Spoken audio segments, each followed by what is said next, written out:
How's going, guys? Welcome to the channel. In this video we are gonna see, what if Naruto was the Chakra master in HOTD and got Harem Kushina, Ray? Huge shout out to Kiege for this story. If you wants to see awesome fanfiction like this, don't forget to subscribe. Now let's get into the video. It was your typical morning in the large city of Tokunosu. It was April and the school year had just begun, and thousands of students were excited and ready for the new year. Thought quite a few of them just wanted to stay in bed. "Naruto! Wake up, will ya? You have to get ready for school!" shouted an extraordinarily beautiful woman with crimson hair that cascaded down her shoulders and reached her mid-back. She had thrown open the door to his room and her violet eyes were staring at his still form. He appeared to be sweating all over and was tossing and turning like he was having a nightmare. Kushina had taken the back of her hand and rested it against Naruto's forehead. He was hot to the touch, rushing to the bathroom to get a cool rag. She had planted it on his head in an attempt to cool his raging fever. She took notice that Naruto was whispering something, placing her ear close enough to hear it. "Madara, don't you freaking do it! I'll freaking kill you, you bastard!" She didn't know who this Madara was, but his body temperature felt like it was going down. Letting out a sigh of relief, if it had gone any higher, she was going to rush him to the emergency room. Checking his alarm for the time, they had about an hour and 15 minutes before classes began. 30 minutes later. Kushina only left Naruto's side when she needed to get changed the towel that was on his forehead. His fever had gone down considerably, though she didn't hesitate to call the school to inform them of her situation. It was going to be her first day teaching there too. She had probably left a bad impression on the students and other faculty staff. Not like she cared when it came to her son, nothing else mattered. He was the last of her direct family. Her parents had passed away before Naruto was born, and she had divorced her ex-husband when she discovered he was having an affair. Just the thought of Minato brought a bitter taste in her mouth. They had met in high school and he was one of the few friends she had made. They had gone on a couple of dates during high school, though they had gotten into a relationship during college. Not 6 years later they were married and had Naruto. Though after a couple of years he had become distant. One day she had come home and found one of his coworkers in their bed. Maybe Minato had forgotten why she was called the Red Hot Habanero in high school. She had been very thorough in reminding him and his little slut. Not long after she filed for divorce, and won the ensuing case for Naruto's custody. She had gone back to her maiden name, and her family had pulled some strings so Naruto would have it as well. The Uzumaki clan was a clan with a long history in Japan, dating back to the Edo period, having been renowned for their prowess in battle and their vibrant red hair. While most of the clan had lived on the island east of Japan, Uzushio was named after some of the whirlpools that surrounded it. Kushina was one of the few who had left their ancestral home, wanting to see the world instead of being stuck on the same island she had lived on since she was a baby. At first, it was exhilarating seeing new places, different cultures, and people. It still was at times, though now she wasn't a naive girl who was enamored by such pointless things. Though Naruto began to stir, which broke her out of her thoughts. "What hit me to Bayo?" Rubbing the back of his head. His vision was blurry, and he rubbed his weary eyes in an attempt to clear his vision, only to come face to face with his mother. Her violet eyes were filled with worry, and her beautiful face had a relief-filled smile. He stared at her in shock. She had been killed protecting him. Then how was she alive right now? He had a million questions right now, though seeing his mother once again. Quickly embracing her, holding her tightly. "Kaa-chan!" he sobbed out quietly, holding her form tightly against his body. He just sat there and cried into her shoulder while hugging the living daylights out of Kushina. Kushina was shocked at first. She had been extra careful not to say her catchphrase around Naruto so he wouldn't pick on her strange way of speaking. Though her shock had quickly faded and she opted to just support Naruto. All of her maternal alarm bells were ringing. He had sounded so mentally drained. Yesterday he was just fine. They spent their regular time together. They had always been close, spending the weekends together watching movies and doing all sorts of things. Though right now he seemed so vulnerable. Just before he hugged her she saw a mirage of emotions flashing in his eyes. Immense sadness and loneliness were just a few of them. Though her motherly instincts had taken over, and she returned the hug instantly. She didn't know what was going on or what had happened. She just knew that he needed her to be there for him. They had just sat there together in the embrace in silence. Kushina was just rubbing his back soothingly to comfort him. Rubbing his face with his arm to brush away the tears, he moved out of the embrace. He hated seeming so vulnerable, though when he saw her again, he couldn't control himself. He'd spent 16 years without knowing either of his parents. The one time he met her, she helped him restrain Kurama, and the conversation he had with her was probably one of the best moments in his life. "Naruto, honey, what's wrong? You look like you've seen a ghost or something," said the redhead, her voice filled with worry as her violet eyes met his cerulean blue orbs, one of her hands cupping his cheek lovingly. "Nothing's wrong, Ka-chan. I'm just really happy to see you," flashing Kushina a bright smile, which she returned. God, his mother was a beauty. Just seeing that bright smile and the warmth that emanated from her again made everything he had endured in the war worth it. The last thing he could remember was Madara ripping Kurama out of his gut, gritting his teeth, just when they had become friends, and Kurama was gone just like that. That bastard was responsible for the deaths of dozens of people he cared about. Though if died when Kurama was extracted from him, then where was he now? "Well, I'm just glad you're alright now. You gave me a real scare. I was this close from rushing you to the hospital. Just rest up, I'm going to get changed and bring some breakfast up to you." Kushina beamed at him as she made her way out of the room and leaving Naruto alone. As she was leaving, Naruto took notice of her clothing. Kushina was dressed similarly to the businessmen and woman. She mentioned that she trained as a kunoichi, though he couldn't recall much else. Kushina was wearing a white t-shirt and form-fitting black pants that had reached her calves. Her shirt hugged her chest, doing little to hide her bountiful breasts. The form-fitting pants hugged her slim legs and ass. Naruto's eyes were glued to her form as she was walking away. It was almost as if she felt his eyes, and she turned around with an alluring smile on her face. "What's wrong, Naruto-kun? See something you like?" Kushina teased effortlessly. Naruto had turned bright red and smacked himself, causing her to laugh and walk out of the room. After her divorce, she hadn't sought out another partner romantically or sexually. She had a child to raise and no time to play around. Naruto would be the only man she would need in her life. Though she couldn't help herself when she got a little excited when she caught Naruto. She knew it was wrong to get hot at the thought of her son staring at her ass. After all the martial arts classes Naruto had taken, his physique was toned thanks to them. He was probably one of the most attractive men she had seen. Patting herself on the back for creating such a handsome son. He had even taught her some moves so she could defend herself should the need arise. Naruto was always the talk of the girls in her class at the last school she had worked at.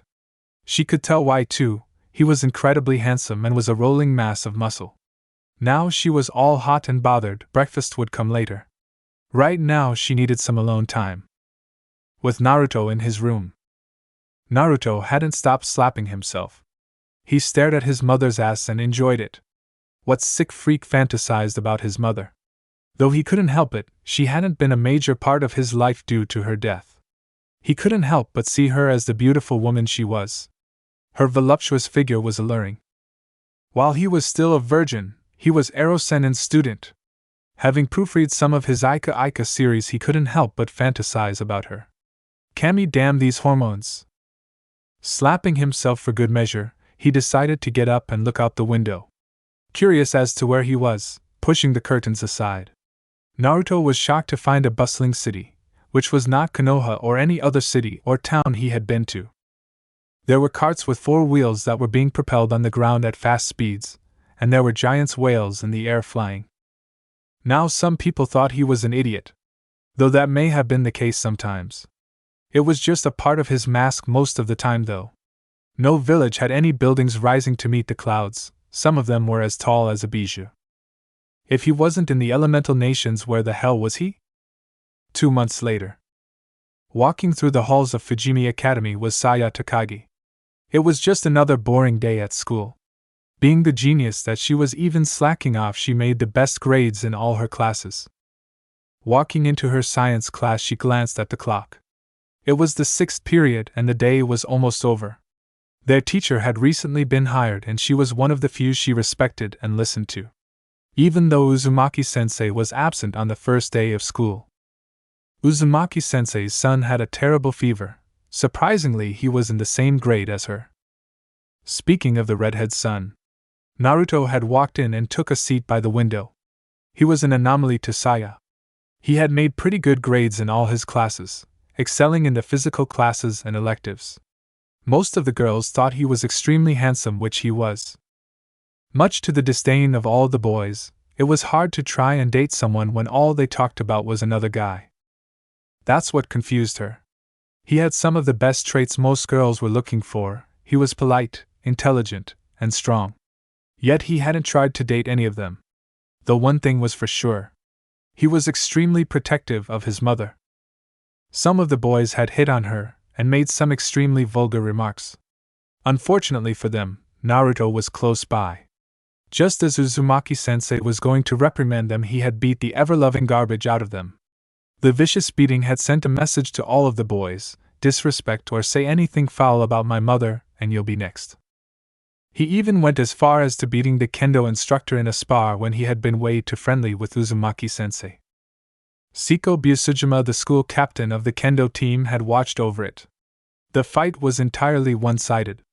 Naruto didn't have a fighting style, it was just him improvising. Though he knew how to block and strike. Byusujima-senpai went as far as to say that Naruto would be a worthy adversary for her. She even personally invited him to the kendo club.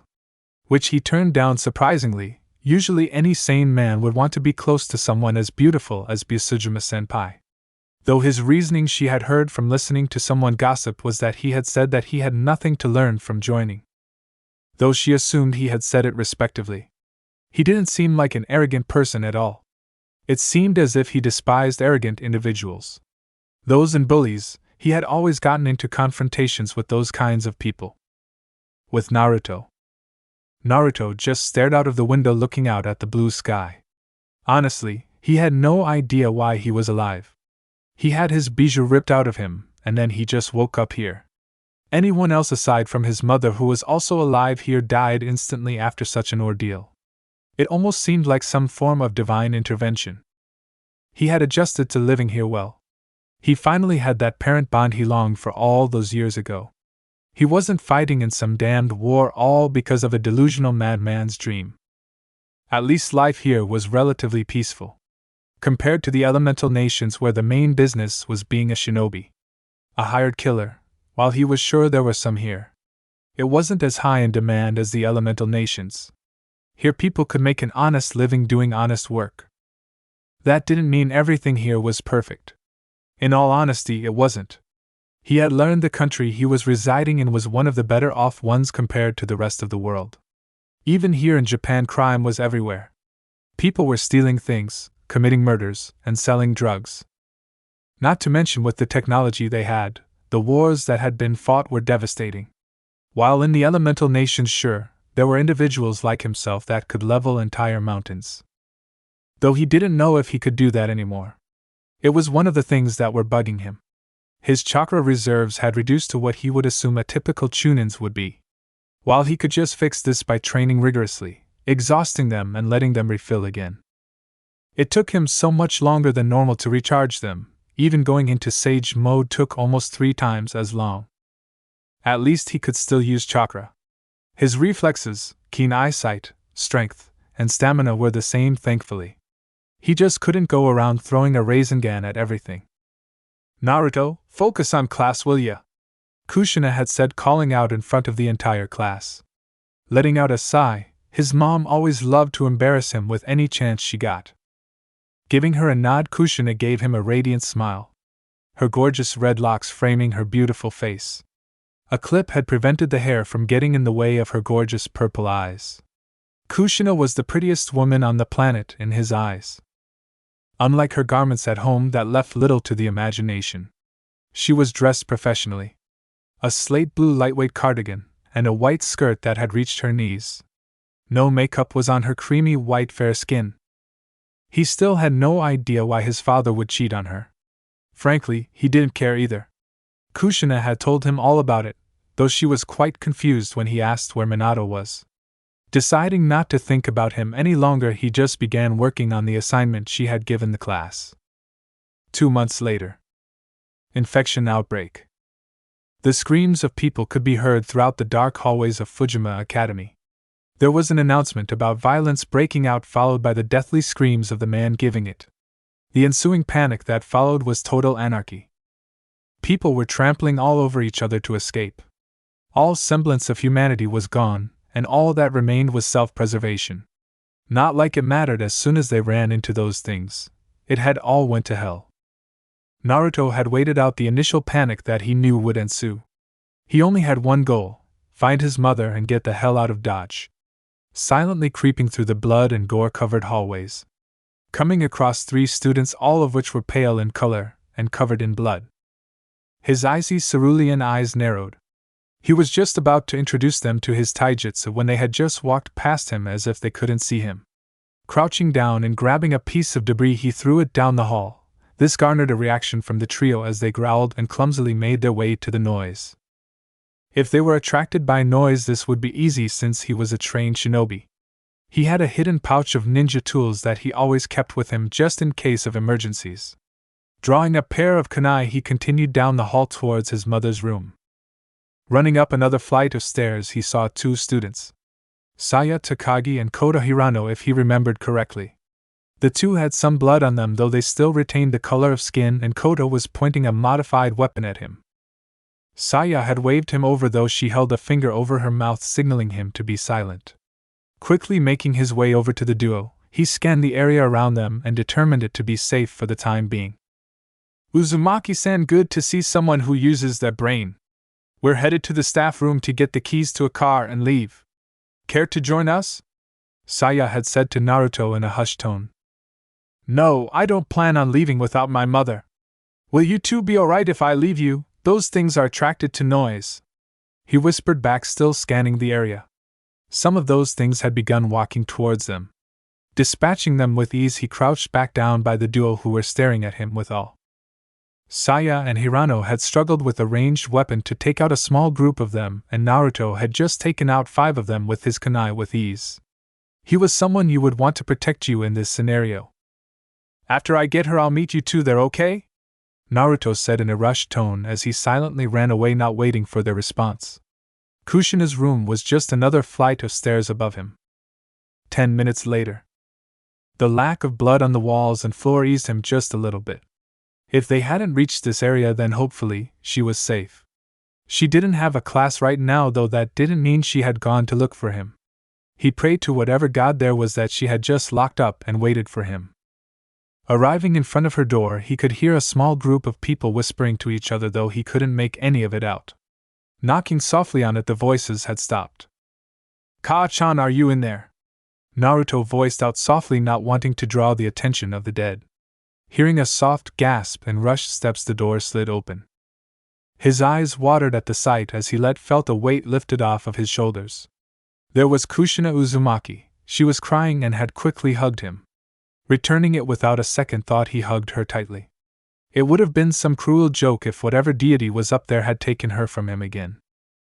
Kushina looked a little shaken up, but besides that, she was fine. Kushina had been tutoring a couple of students when the blood-curdling screams came over the intercom. Not too long after that, the spine-chilling screams were all over the academy. Her motherly instincts were yelling at her to find Naruto and leave. Though when she looked out of the window into the courtyard, it was absolute carnage.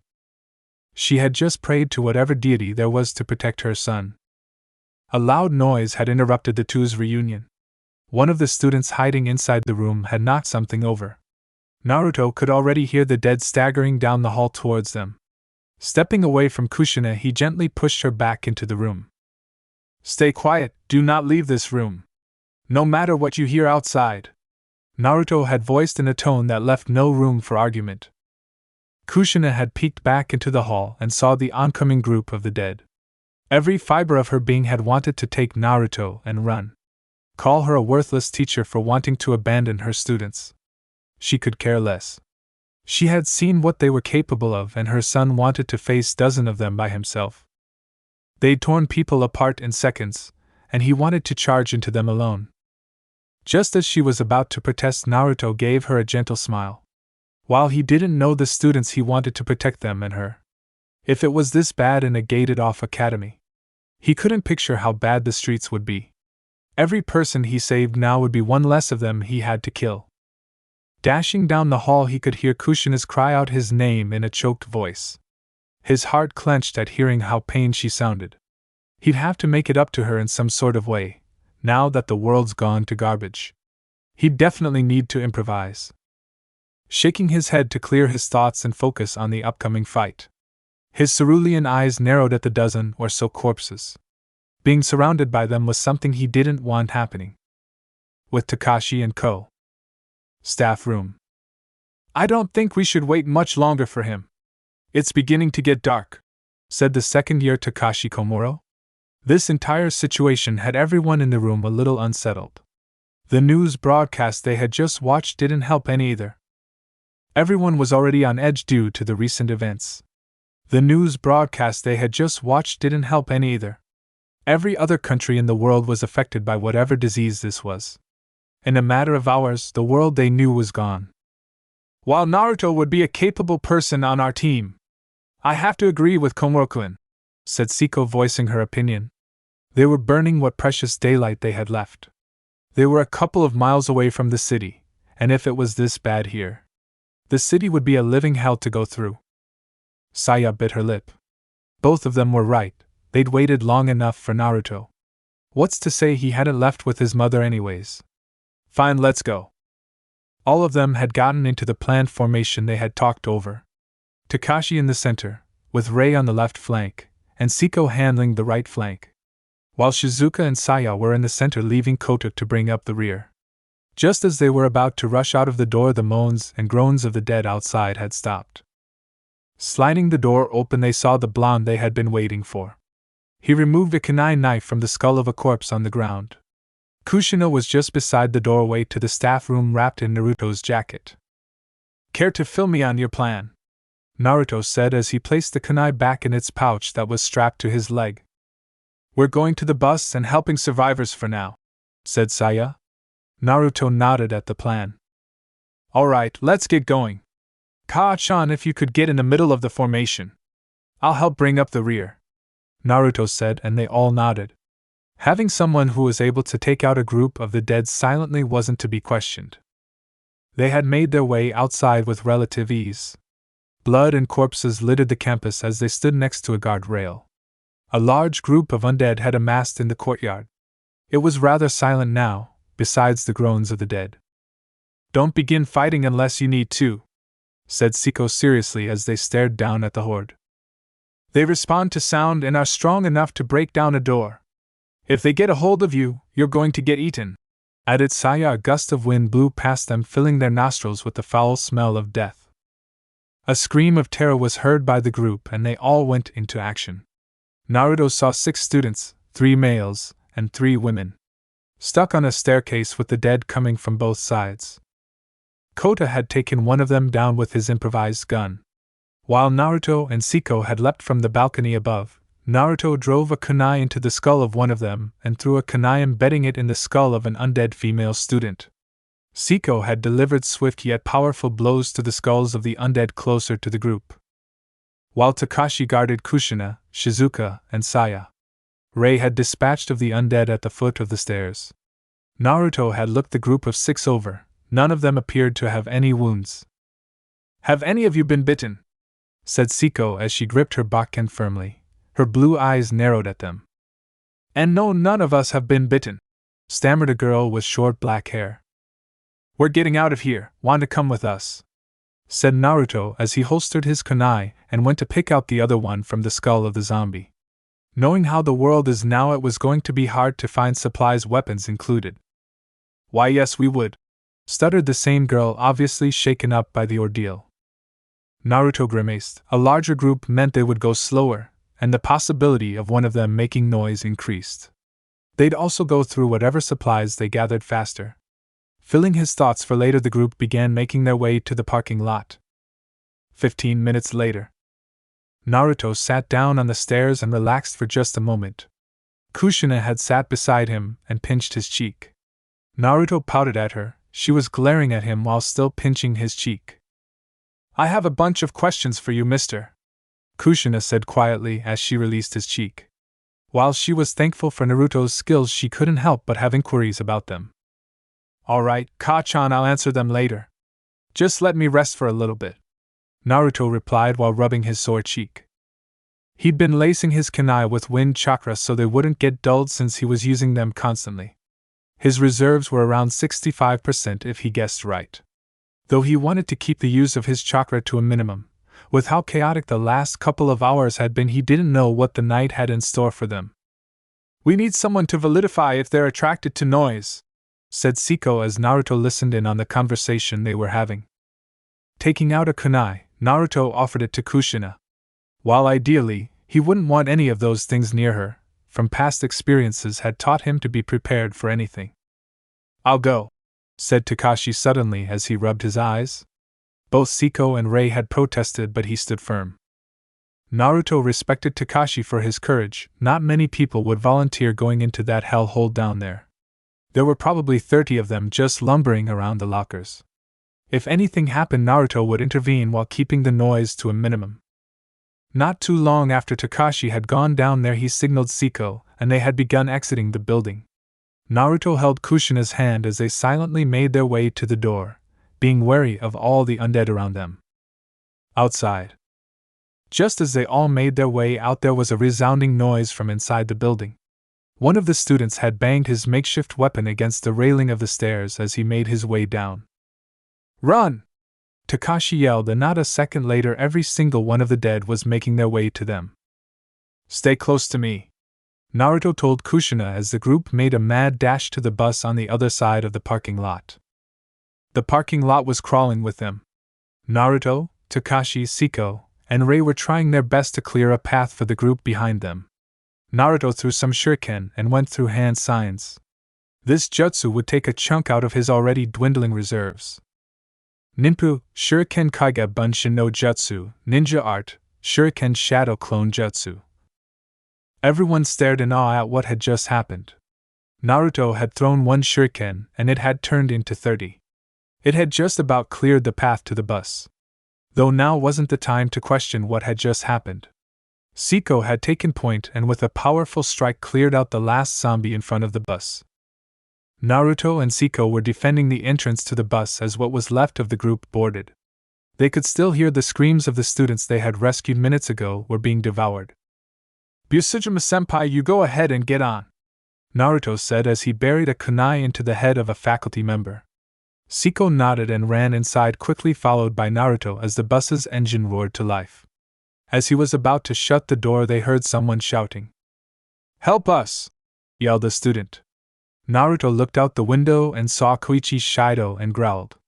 He was one of the teachers that had made the most advances on his mother despite her refusing all of them. His feelings for the man were shared by both Siko, who was scowling, and Rei. "Hold on just a little longer," said Kakashi, who was grabbing his baseball bat and was about to run out the door to assist them. "Don't save him, Kakashi. He deserves to die," said Rei furiously.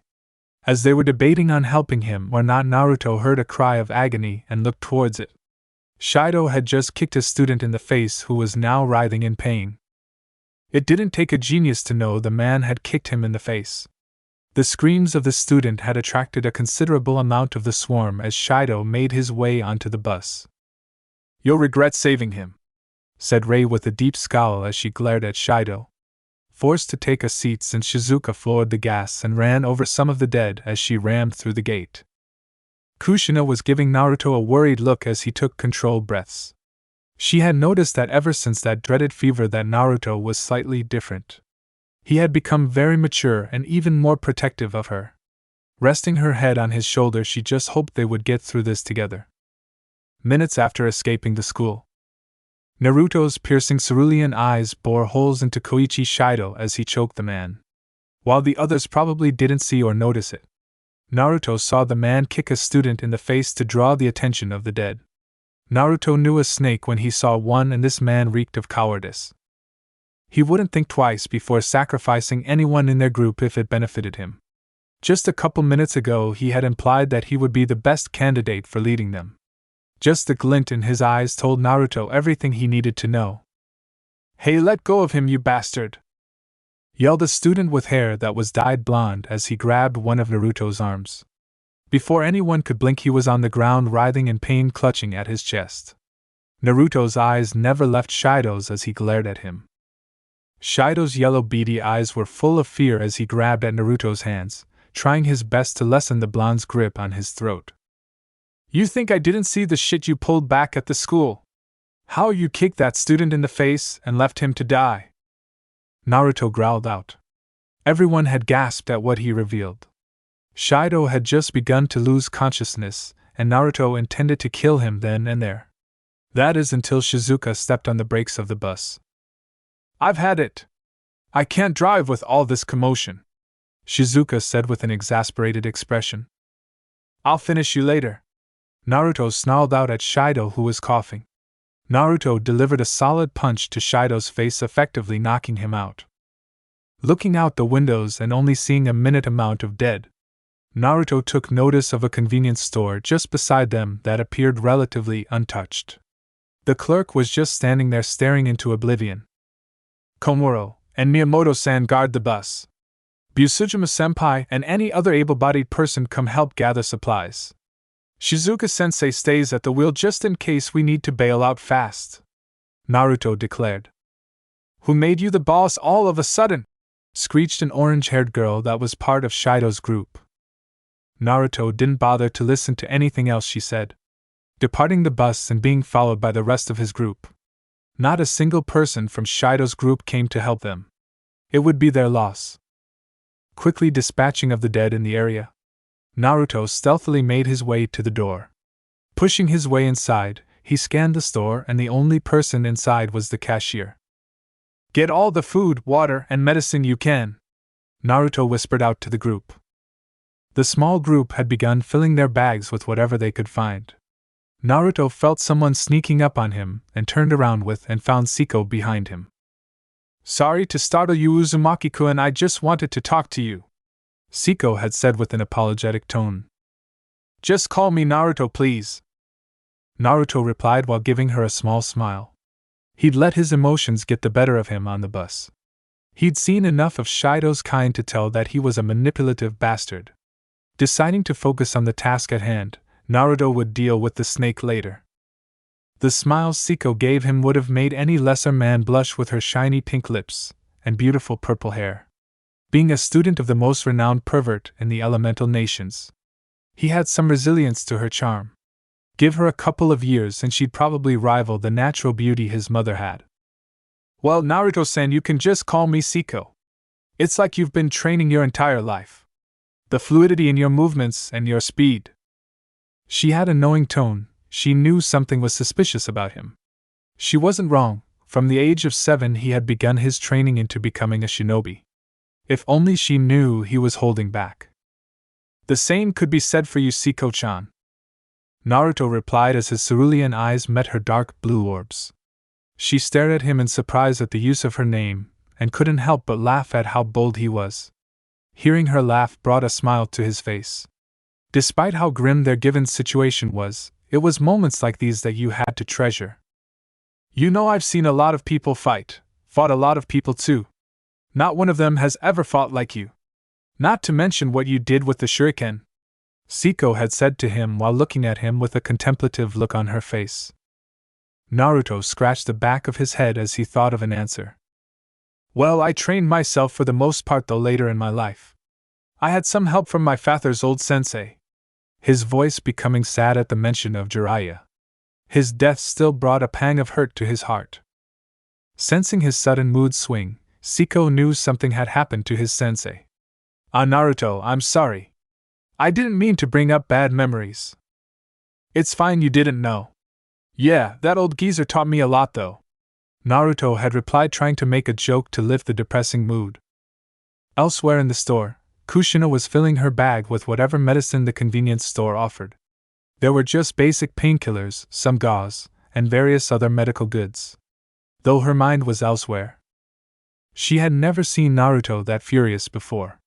Just the sheer rage she had seen in his eyes as his cold expression had unnerved her.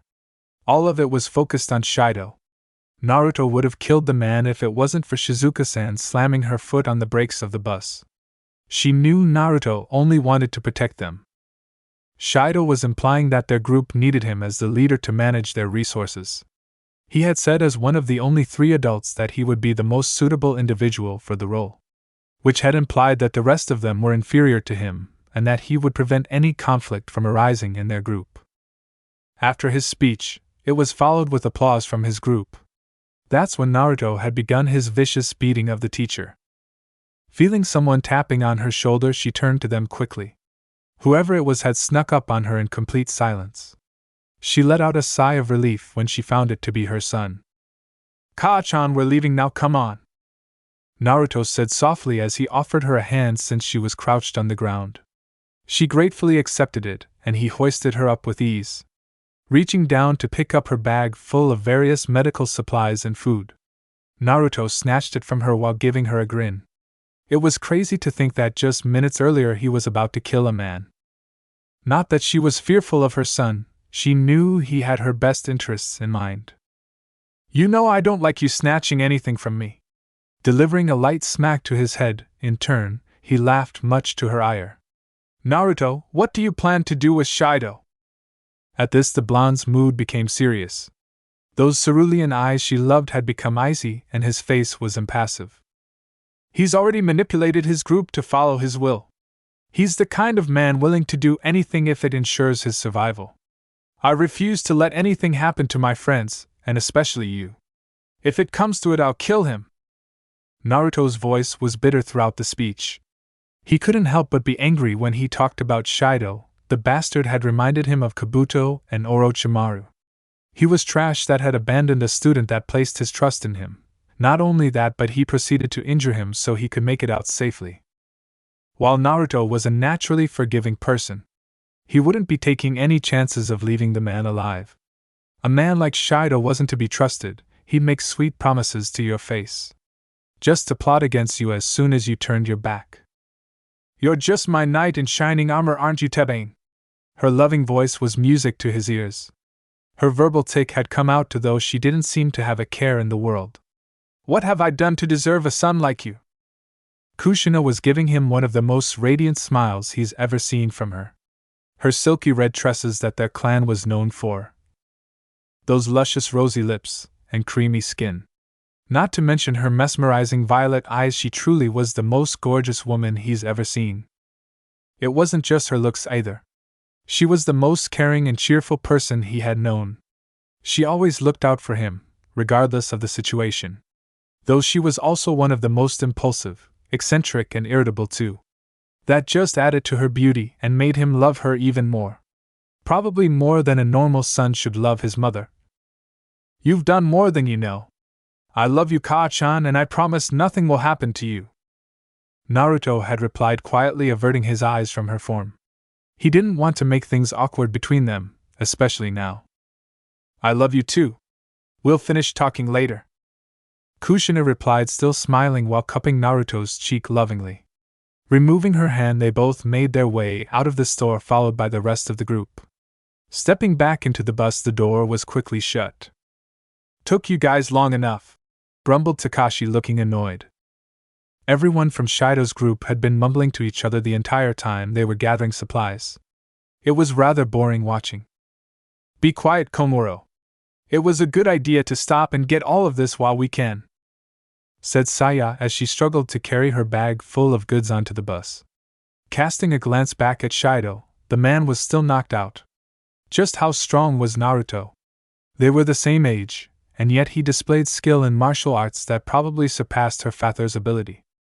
Turning her gaze to the blonde, his face had an impassive look as he stared at Shido. Unlike when he was choking Shido, where he had a look strong animosity to the man. It was the angriest she's ever seen him. A couple of months ago she thought he was just an idiot who liked to play pranks.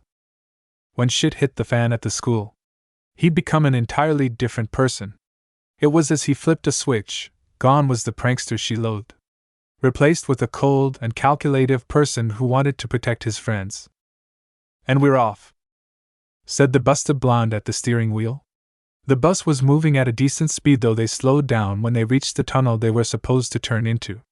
It was blocked off by a bus that was on fire with dead bodies burning on the ground by it. Mao, now we have to find another route, Shizuka complained as she began turning the bus around. The sun was beginning to fade as darkness began to enshroud the city. The various lamp posts and burning wreckage had continued to light up the city. People's screams and gunshots could be heard all over. Naruto turned around and looked at Shido's disheveled form as he lied down on a seat. One of the other students must have moved him, he summarized. While he didn't hate the man, he detested how he was trying to manipulate them. What do you plan to do with him, Uzumaki-san? Naruto turned to the brunette who was glaring at Shido. It didn't take a genius to realize that Rei Miyamoto absolutely loathed Koichi Shido. Even though Kurama was extracted from him, he could still relatively sense people's feelings. He knew when people were lying straight to your face, like the third Hokage had when he asked why people detested him. He'd acted on impulse when he felt negative feelings emanating from the man. He didn't know exactly what Shido had planned. The man's group had already begun blindly listening to everything he preached. Blind followers were dangerous, they'd do whatever he asked them to do. The lecherous looks Shido had directed at Kushina and depravity he felt from the man. That was all it took for him to fly into a blind rage and almost kill him. For now he lives. If he does anything that threatens any of us, I won't hesitate to kill him. Rei nodded at him, a serious look on her face as she stared at the man's down form. I don't agree with you, Uzumaki-san. We should just kill him now and be done with it. Call me Naruto, damn it! His sudden outburst had made a couple of the students in the back jump. Naruto frowned at them. He wasn't that much a violent person. As I said, we'll deal with him tomorrow. For now, we just need to rest. Shizuka-sensei, will you be alright driving all night? If we don't run into any trouble. I suppose it would be, Shizuka replied as she maneuvered the bus around some debris on the road. If you begin to feel tired, I'll take over driving, Shizuka-san, Kushina volunteered. All these kids besides Shido's track team were hard at work protecting them, her son included. She had to pay them back somehow. I'll keep that in mind, Kushina-san. Thank you for the offer. Naruto rested his head against the seat as Kushina started rummaging through the supplies in his bag. One by one everyone was beginning to sleep as the night progressed. Feeling his mother tap on his shoulder, he turned to her. Kushina was giving him a sweet smile, though the aura that emanated from her was screaming danger. Why'd you grab these, mister? In her hands was a box of condoms. He figured he should grab a box or two while he was there. Better safe than sorry was his mindset at the time.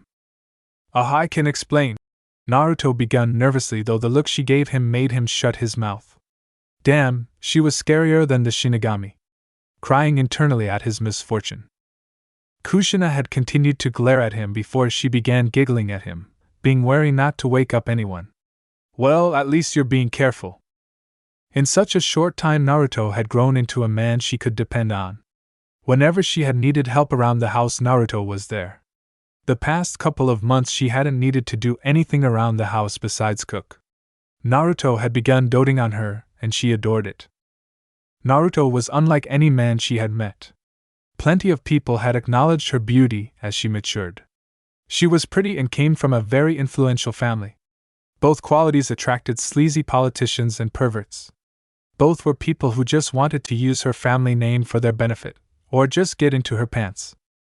She made sure to avoid those kinds of people. Yet after such a long time, she thought she had found the one. Only for him to betray her trust by having an affair. Afterward, she'd lost all hope in finding the one. Though Naruto has been there for her ever since, taking up all the chores the man of the house would be responsible for. Always complimenting her and making sure nothing interfered with the time they spent together. Even now, with the world being a living hell, he still made her feel as if everything would be okay. Well, it's getting late, Naruto. I'm going to go to sleep, you should too. Good night, Naruto, I love you, murmured the yawning redhead as she rubbed her eyes. Kushina snuggled into Naruto's form and felt the warmth emanating from him, pulling her into a deep sleep. I love you too. Naruto whispered to Kushina's sleeping form. It was like she had heard him because she smiled and laced their fingers together unconsciously. Leaning his head on hers, he let the sweet embrace of sleep take him as well. The second day of the outbreak. Midday. Shizuka yawned as she rested her head on the steering wheel. It had been this way since early in the morning. They had been caught up in the ensuing evacuation. They hadn't made much progress trying to cross the bridge. Everyone had woken up due to all the noise except for the Uzumaki duo and Hirano. Countless cars were honking their horns to try to get the line to move faster. Hundreds of people were walking along the sidewalk in an attempt to escape the onslaught of the dead. All the noise produced by such a large gathering of people attracted the dead. The police had established a perimeter, though it was gradually shrinking as the policemen were being overwhelmed. "They're close for a mother and son, huh?" Kakashi mumbled to no one in particular as he looked at the duo. Saya had ignored him as she had a contemplative look on her face. "I can't blame them. With how everything is now, I'd want to take my loved ones and hold them close too," Rei stated while she watched the resting Uzumakis as well. Even asleep, they were both breathtaking in their own right. Turning her gaze to the back of the bus, she narrowed her eyes. Shido had woken up. His cheek was bruised due to Naruto. That had done little to hinder him as he resumed his indoctrination. Though this time he was painting Naruto to be a leader who used violence to those who didn't agree with him in line. It had been that way for most of the morning. It was a surprise the blonde had remained asleep for most of it too. "We must keep our pride. A brute like Naruto doesn't belong with us. He is but one who would try to silence our voice. Let us work together and triumph over him," Shido had preached to the small group that would listen. Saya had enough and elbowed Hirano to wake up him. "Hirano, wake up." This caused the chubby boy to stir. Drowsily opening his eyes, he came face the pink-haired girl who was staring at him in disgust. "Ah, Takagi-san. Good morning, sunshine." A drop of drool escaping his mouth as he spoke. "Why'd you fall asleep? And you're drooling too." The pinkette was waving her hand in disgust as she narrowed her eyes at her pudgy classmate. "Well, because of all of this," Hirano replied as he looked out the window. Shido hadn't stopped his preaching either, though they ignored most of it. "I think it would have been better if we went towards the suburbs," the black-haired boy continued as he looked at families carrying their belongings and children. Everyone was desperate to find a safe place to take refuge. "There are other ways to escape besides cars. Since it's too dangerous to be in the city, people are probably trying to flee to an island without the infected." Saya pointed at a jumbo jet in the sky to prove her point. "So a place like Okinawa? The American military forces stationed there aren't there to fight." The pink-haired genius shook her head, disagreeing with the pudgy black-haired boy. "They'd probably go to Hokkaido and Kyushu. Those islands should be okay if they manage the situation appropriately. Those airplanes are probably headed there. So we should go to a place like that." Hirano's eyes were closed, and a smile on his face. "It's too late for that. The armed forces are probably keeping the situation under control. They've likely started to be strict about who they let in too," Saya replied with a thoughtful expression on her face. "Well, we could go to Yuzushio." A sudden voice broke Saya out of her thoughts. It was Naruto's mother. She had woken up a couple of minutes ago and was listening to her. "Foreigners aren't allowed there without the Uzumaki clan's permission, so the infection surely hasn't reached there." Shido had been listening intently to the redhead, and a sadistic smile spread on his face.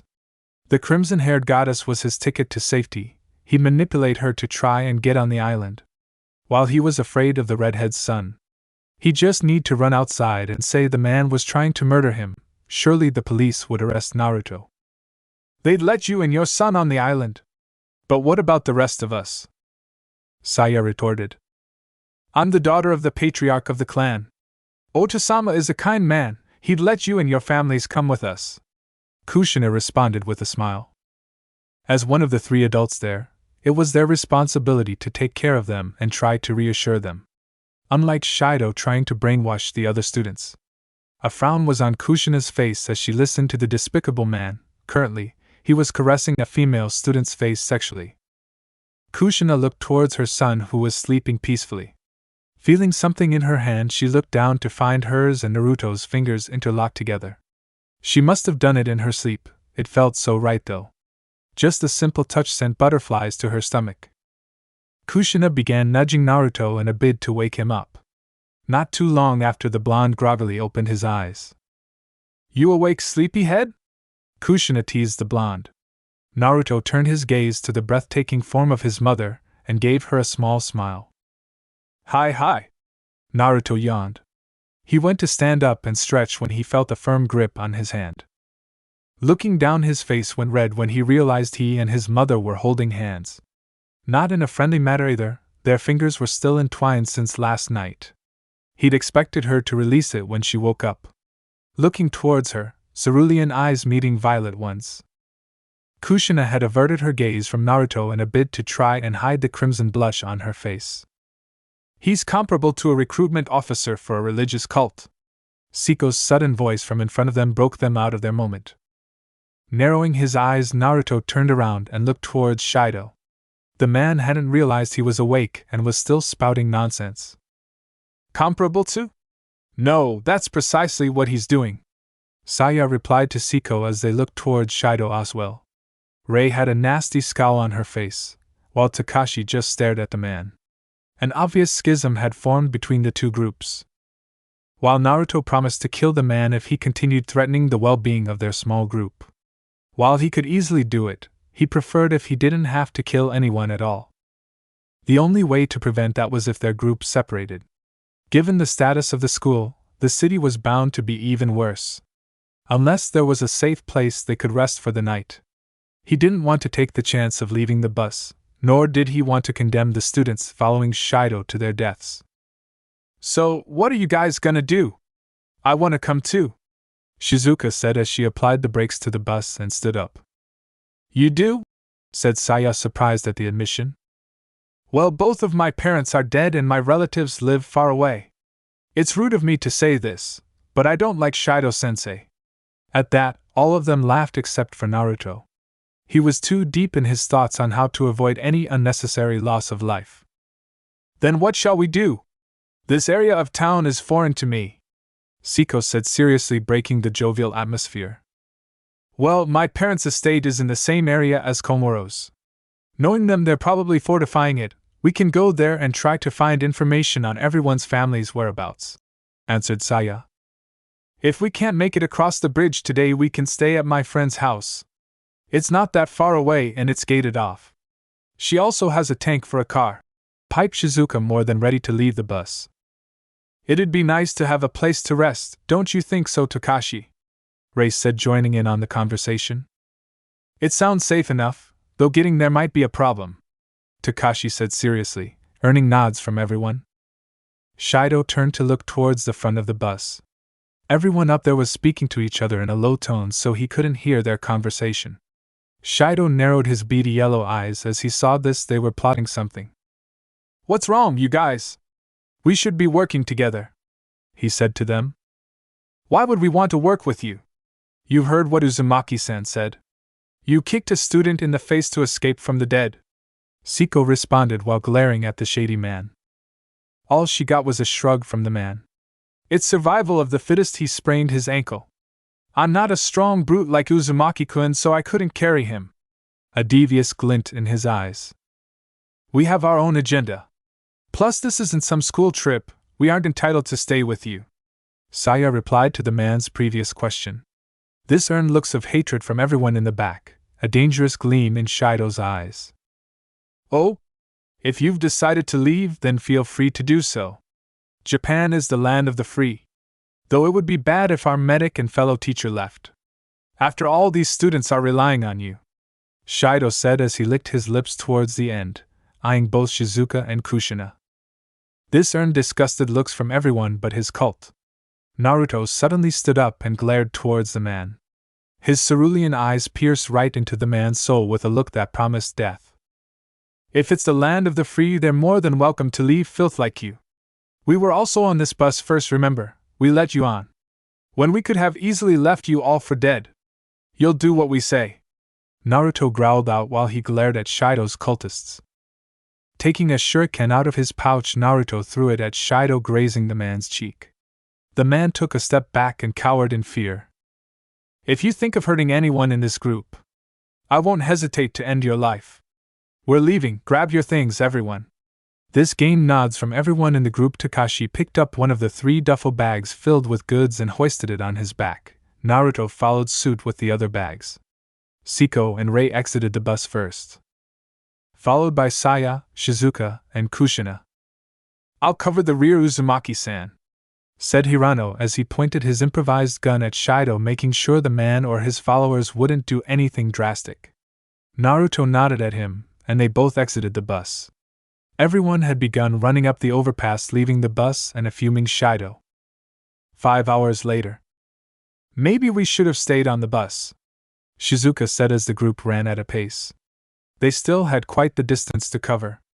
The bridge they had planned on crossing was crawling with the dead. While Naruto could ferry them across the stream, nightfall was approaching. Plus, the gunshots and screams of fear had been much. The boundaries set by the police had all been overrun more than likely. "How much further is your friend's apartment, Shizuka-sensei?" huffed Saya. They'd been on the move for hours and the fatigue was finally starting to set in. They only had an hour before dusk. "It's walking distance from here," Shizuka said as they all slowed down. Kakashi and Naruto both worked up quite the sweat carrying the goods they took from the gas station. There it is," Shizuka shouted as she pointed towards the apartment. Just outside the apartment was the car Shizuka described. "A Humvee, what kind of friend do you have, Shizuka-sensei?" Hirano said, flabbergasted. "They won't be able to get over the fence. We should be able to sleep here safely for the night," added Rei as she looked at the 8-foot-high wall surrounding the complex. A gust of cool air blew past them as they all gazed at the complex. It would be nice to sleep on a bed for the night. Hearing groans and noise coming from inside, they all narrowed their eyes. The residents inside had all been turned and had begun lumbering towards them. Naruto and Kakashi set their duffel bags on the ground as both of them readied their weapons. "Let's clear the entire complex so we can rest safely," Siko said as she too readied herself. Pushing open the gate, Naruto thrust his kunai into the skull of one of the dead closest to the gate. Kakashi delivered a crushing blow to the skull of another. Hirano remained by the bags with the other 3 to defend them as Rei and Siko joined in. In but a few moments the entrance to the building was clear of the dead. "Let's move everything inside and shut the gate. Even though the noise should have drawn all of them, we should still clear all of the rooms in pairs just to be safe," Naruto suggested. "I'll go with Rei," Kakashi said with a shrug. He looked towards Rei and the brunette gave him a nod. The duo then moved into the building. "Well, that leaves us then," Naruto said to Siko as he turned to Hirano. "Yell if anything happens," Naruto told Hirano and the rest of the group. Naruto and Siko ran into the building and ran up to the 2nd floor. Naruto kicked open the door and went into the room. It was a rather quaint apartment, just the essentials packed into one room and a bathroom. Siko kicked the door to the bathroom. Inside was 2 of them and blood everywhere. She quickly dispatched of the 2 with quick blows to their heads. After around 30 minutes, all 4 of them had come out of the apartment building. Everyone was covered in grime and blood as they waved over to Hirano and the others to join them inside. The door to the maisonette was still locked and had no signs of forced entry. "Lead the way, Shizuka-sensei," Naruto said as he walked over to the duffel bags, reaching down to grab 2 of the 3 bags, only to have one of them snatched away from him. Kushina snatched the bag away from him and stuck her tongue out playfully at him. At least it was the bag with medical supplies, considerably lighter than the one he was carrying. Hefting it onto his back, he followed the group inside after making sure the gate was secure. Location: Tokunosu, Japan. Time 12:45 p.m. Kushina was in absolute bliss as hot water flowed through her crimson hair and down her body, washing away all the filth she had accumulated throughout the last 2 days. Lathering her hair with some more shampoo, she rinsed it once again and sighed happily. They'd been inside the maisonette for an hour or so now. After making sure it was safe and none of them were inside, they'd all deemed that using this moment of respite to clean up was of the highest priority. while the boys, including her son, were keeping watch.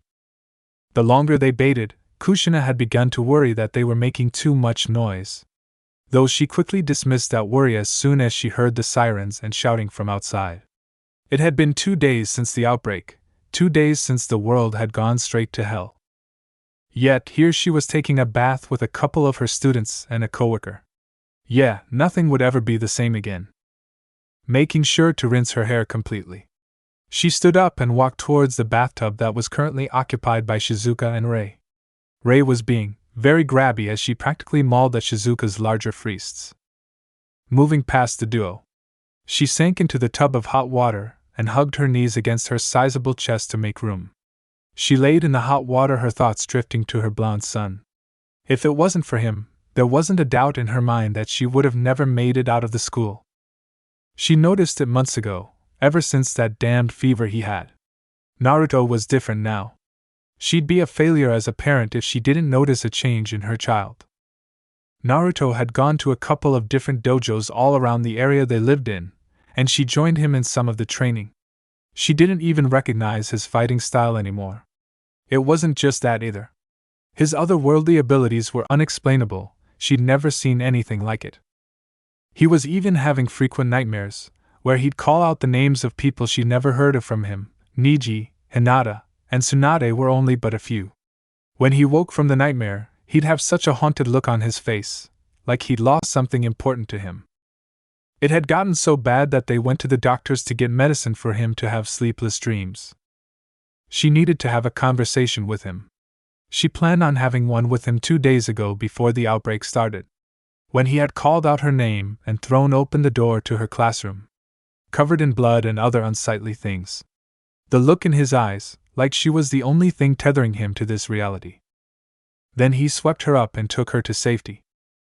A loud erotic moan beside her snapped her out of her thoughts.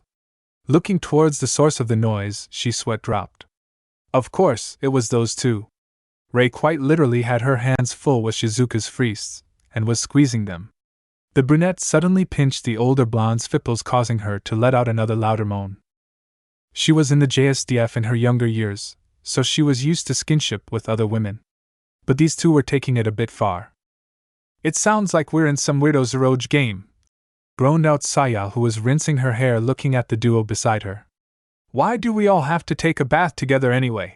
She asked, to no one in particular. You already know the answer to that, don't you, Takagi-san? Replied Siko as she lathered her body with soap, shutting out the rest of the noise around her. She went back to soaking in the tub of water. She was going to at least until she felt someone's hand snake around her shoulder. You've got some pretty nice ones too, Kushina-sensei, shouted Rei as the brunette attempted to grope her priests. Grabbing both of Rei's hands, Kushina stood up and looked at the brunette, delivering a gentle smack right onto Rei's head. You're going to get a lot worse if you try anything like that again, she said as she cracked her knuckles for some added effect. You can do even worse than that, shouted Rei as she nursed the forming lump on her head. You can just ask Naruto if you care to try again, she said with a grin. Her student shook her head furiously as she looked at her with fear in her eyes. She nodded her head sagely at the younger woman's choice. That's what I thought, she said as she stepped out of the tub to go back to just rinsing her hair and her body. She wanted to just get away from Rei for now. Naruto Uzumaki. Location: Tokunosu, Japan. Present time. Naruto just laid back on the bed as he spun a shuriken on his finger. He was getting pretty bored. With the entrance to their compound barred and the high walls around them, they didn't really have to worry about them unless they learned how to climb. Even more erotic moans reverberated throughout the maisonette. Just what are they doing in there, was his first thought as he restrained himself from going to take a peek. Seeing Jiraiya get the ever-living shit beat out of him taught him to never peek on women. Sounds like they're having a great time, said Kakashi with a blush on his face. Want to see if they need some protection from them in there?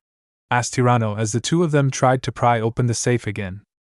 Kakashi looked like he was entertaining the idea. You're much older than you look, Hirano, he said as he threw the shuriken right between the two. Both of his classmates yelped in surprise as they both fell backward. I don't want to die quite yet, Kota, said Kakashi as the black-haired teen looked at him in fear. On second thought, peeking on them sounds like a terrible idea, agreed Kota. Naruto just let out a sigh as he looked away from the two.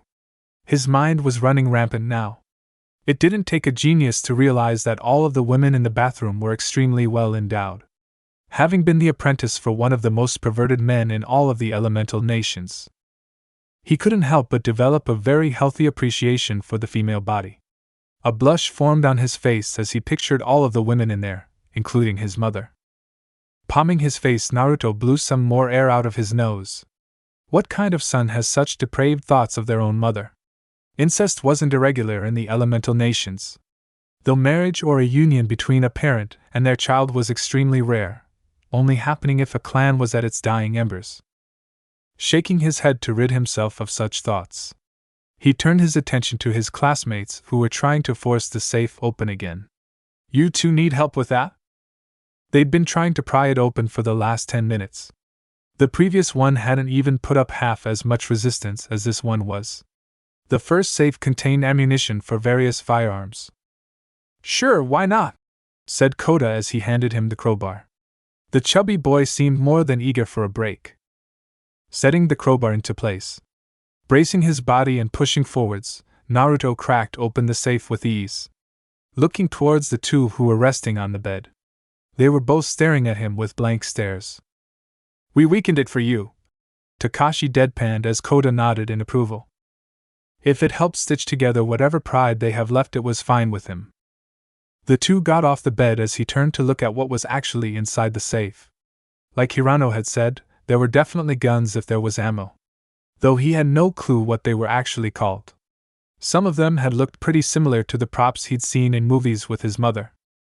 Hirano let out a gasp from behind him and moved faster than he ever expected the larger boy could move, though he ran straight into his leg and was looking up at him with a pained look. Are you made out of steel or something? Nope, just 100% muscle, he replied with a grin. Stepping out of the way, Hirano was practically foaming at the mouth as he inspected the weapons before him. Whatever they were, they must have been pretty rare for this kind of reaction. At least he thought so. Hirano had leapt to his feet and was examining a rifle with quite the mad glint in his eyes. Hirano soon began babbling on about the rifle. He didn't understand much of what the plump boy was saying at all. He was completely oblivious to firearms. He'd never held one or seen one in person until now. These other two look like they belong in some action film, he said as he pointed at the remaining rifles in the safe. Hirano immediately put down the rifle he had in his hands and snatched up the rifle in the safe. Hirano was practically drooling at this point. He began spouting stuff about the rifle being illegal and such. You're pretty well informed about these kind of things, aren't you, Hirano? He said with a bittersweet smile as he was reminded of Tenten. You kinda remind me of one of my friends. At the mention of one of his friends, he apparently caught the attention of his two classmates. Were they anyone we knew? You hardly talked in any of the classes, said Kakashi with a surprised look. No, either of you would know her. She wasn't from around here. He sat back down on the bed and shook his head to rid himself of thinking of his past life in the elemental nations. He needed to live in the here and now. He finally had the mother he wanted so badly during his youth, and there wasn't a single thing he wouldn't do to protect her. Did you want to use any of the guns, Naruto? Asked Hirano as he gestured towards the two rifles and shotgun. And make an embarrassment of myself? I think I'll just stick to these, he said as he spun a kunai on his hand. Who even taught you how to fight like that? None of the martial artists around here even use anything similar to those, said Kakashi pointing at his kunai. Someone's a lot more perceptive than they let on, he thought as he looked at Kakashi. Some of my senseis taught me the basics and I made my own, he replied with a shrug. It wasn't a complete lie. He hated lying, but who would believe him if he told them his story? They'd all think he was a lunatic. He knew he couldn't continue lying to all of them. Most of them were more occupied with their current situation rather than finding out about him, though he was sure they suspected he wasn't exactly normal. His mother, for one, already suspected something. She had been with him the longest out of anyone here, and keeping secrets from her was the last thing he wanted to do. He just didn't know how he'd break it to her. Hey, Ka-chan. I'm your son, but my mind was transferred here from a different dimension. It sounds crazy, right? Though we were all able to use all sorts of special abilities with this thing called chakra. Yeah, you were there with me. You died a little bit after you gave birth to me when you helped seal a demon into me, and I was left all alone in a village full of people who despised me. He thought, and this time he couldn't keep the grimace off of his face. He'd sound like he belonged in a mental ward. I'm going downstairs to get a drink, he said as Kakashi and Hirano began loading magazines. Before he got to the door, he looked back at the two. Those things are loud, right? Oh, you bet your ass they are, answered Hirano with a grin. If noise attracted those things, he'd want to use them as a last resort. His physical strength wasn't anything to scoff at, couple that with chakra and he was probably stronger than most things on the planet. He didn't have a problem fighting in close range, but the others didn't have that luxury. Try to use them as a last resort if you don't mind. I want to keep this place safe just in case we run into trouble in the future, he said as the other two nodded before he exited the room. As soon as he shut the door behind him, he was greeted with a sight that would leave most men weak in the knees. In front of him was a woman with wrists that could rival Tsunade's. They were practically on display for him, since the only thing protecting what little modesty she had left was a towel. Naruto-kun, slurred out Shizuka as she pecked him on the cheek. You're drunk, he deadpanned as he smelled the alcohol on her breath. The world is ending and you're getting drunk, he said as he palmed his face in exasperation. Just a bit, said Shizuka as she pouted at him. She grinned suddenly as she took his arm and smothered it between her ample bosom. He felt his cheeks light up at the sudden contact. His pants felt way too tight at the moment as he shifted around. The grin on Shizuka's face became even more devious as her eyes found their way to his groin. Oh my, said Shizuka with a sultry tone as she reached down to take hold of it. You're going to need to sleep this off, he said as he took hold of her hands and took a deep, calming breath. But I don't wanna. It's dark and scary outside, plus it's filled with monsters, shouted Shizuka childishly. He sighed as she stared at him. I'll protect you from all the monsters outside if you do, he offered. Will you help me sleep, Naruto-kun? Said Shizuka with that damned grin. She pushed her fists together on his arm as she let out a soft moan. With a considerable amount of willpower, he gently removed his arm from the two warm pillows. He didn't give her a chance to say anything as he hefted her onto his back. Shizuka's pillowy melons pressed into his back as she let out a gasp of surprise. Whether it was from her being drunk or doing it on purpose, she began shifted around. As awkward and hormone-inducing as the situation was, he didn't want her to fall off of his back and hurt herself. So he reached behind and grabbed hold of whatever he could. The throaty moan in his ear caused a certain appendage of his to throb painfully. Aren't you just a little pervert, Naruto-kun? If you'd asked, I would have let you do whatever you wanted to me, whispered Shizuka into his ear. He could feel Shizuka rubbing her fists into his back and her hot breath on his neck. The sound of someone coming up the stairs made Shizuka stop. Please don't be Ka-chan, thought Naruto tearfully. He waited with bated breath as the person climbed up the steps. If it was his mother, there wasn't any doubt in his mind she'd probably kill him. Had let out a sigh of relief when he saw that it was only Rei. She at least had some clothing on, compared to Shizuka at least. Oh, it's you. Do you know where I can find Kakashi? Said Rei with a slight slur as she stumbled towards him. Please don't tell me you're drunk too, he said with a sweat drop. Rei just looked at him strangely and let out a giggle. He's in there, he informed her by gesturing to the door behind him as his hands were rather full. Wordlessly he moved past Rei and with some care stepped down the stairs. As soon as he reached the bottom of the stairs, a chill went down his spine.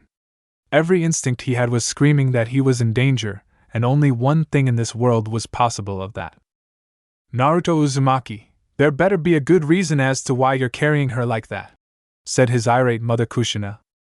He slowly turned his head to look at his mother as a bead of sweat went down his face. She looked angry and disappointed. And now, Ka-chan, this isn't what it looks like, he said as Kushina cracked her knuckles. Oh, this is definitely what it looks like. You should have been there, Kushina-chan. He swept me off of my feet and began touching me all over, said Shizuka dramatically as she began feeling up his chest. Yeah, like he'd grope an old hag like you, said Kushina dismissively. I didn't raise you to be a pervert, Naruto, so go drop that blonde hag on the couch already. My, Kushina-chan. If I didn't know any better, you sound jealous. Do you want your Naruto to do this to you? I don't mind sharing, said Shizuka with a grin like a Cheshire cat. Why you? Sputtered Kushina with a blush as she looked at the snoring blonde on his back. He quickly moved to the nearby couches. Saya was there already asleep, setting Shizuka gently on the unused couch. He covered her with a blanket that was nearby and turned to his mother. Now she was quite the sight to behold. Like the others, she didn't have much to wear. She was clad in only a sports bra that did little to hide her bountiful breasts, and a pair of shorts that hugged her legs, showing off her wide hips, creamy white thighs, and mouth-watering ass. Her gorgeous red hair was tied up into a ponytail. He recalled reading something in a library about the Uzumakis having otherworldly beauty. Looking at his goddess of a mother before him, he was inclined to agree. The sound of Kushina clearing her throat and the blush on her face made him realize he'd been staring for quite some time now. Sorry, he muttered as he averted his gaze. It's fine. I'm flattered that you find someone as old as me something to stare at, murmured Kushina with her blush still in place. You do know you're the most beautiful woman I know, right? Said Naruto with a frown as he looked at his mother.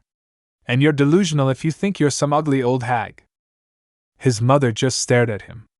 She seemed to be contemplating over his words. He really had no fucking clue what possessed his father in this dimension to cheat on her. That was the likely cause of her lack of confidence in her looks. As I said before, you're the prettiest woman I know. Not with just your looks either. You're kind, caring, harsh when you need to be, and the most loving person I know. There isn't a single thing about you that's ugly, he said with a soft smile.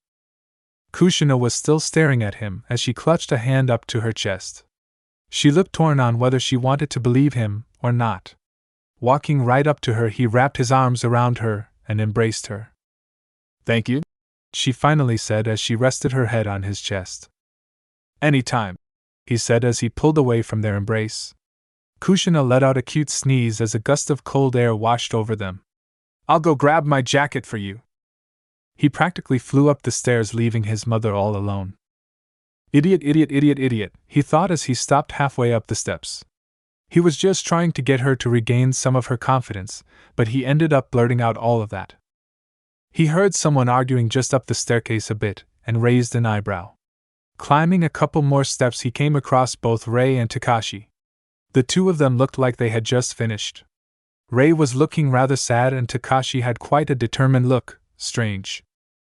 He coughed into his hand to let the two of them know he was there. I won't presume to know what either of you were talking about. Just go easy on each other. We don't if we have anyone else at this point, he said as Rei and Kakashi looked at him with wide eyes. Being a shinobi made you appreciate life. Every day could have been your last. It was a simple fact of life, so you learned to appreciate every day and the time you had with those close to you. He walked past the two, leaving them to each other and their thoughts. Slipping into the room, he grabbed his coat. He spotted Hirano keeping watch through one of the windows. At least someone was doing something productive. Leaving the room, he decided to jump over the railing. It'd be pretty awkward if he walked past those two, especially since it looked like they were having a moment together. Landing on the ground softly, the smell of food being cooked reached his nose. His mother's voice along with Siko's were coming from the kitchen, so he walked over. Hey, water your cookie dot. He began before he paused halfway as he was greeted with yet another sight that he burned into his memory. Siko and his mother were facing away from him with their asses in full view. Siko was clad only in an apron and a thong. His mother was still in her boxers with her crimson hair hanging just above her shapely rear. Kushina had that mature look that was quickly becoming one of his favorite things in a woman. Not to discredit Siko though, her lithe body was quite attractive as well, paired with her long legs and toned body. At the sound of his voice, both of them turned around to see him. He already knew he was blushing, and it didn't take a genius to know why. Siko took it in stride, only giggling lightly, while his mother blushed up a storm and refused to look at him. "How are you feeling, Naruto-san? You look feverish," said Siko with a coy smile and a glint in her eyes. "Why, yeah, it is getting a little hot in here," replied a flustered Naruto as he rubbed the back of his head. His mother was focusing on what the two of them were cooking, managing to tear his eyes away from the two beautiful women in front of him. Naruto walked behind his mother and put his jacket around her. "Thank you," murmured Kushina, who still wasn't looking at Naruto. Naruto just moved past her and walked towards the fridge, intent on doing something to keep him from openly ogling Kushina and Siko. As Naruto tried to enjoy his drink in peace, a series of gunshots from outside stopped him in his tracks. "Those gunshots are getting closer," said Kushina with a frown. "Is it that bad out there?" she said, looking towards him for the first time in 10 minutes. "I'm not entirely sure. I don't think the people on the bridge will make it past the night," he answered with a grim look on his face. "Though as long as we stay here together, we'll be fine. I'll make sure of that." Hearing multiple gunshots ring out in the distance, followed by even more screaming, Naruto groaned. "I guess it's pretty fucking bad then if they decided to start shooting," he murmured with a frown. "Watch your language, Naruto!"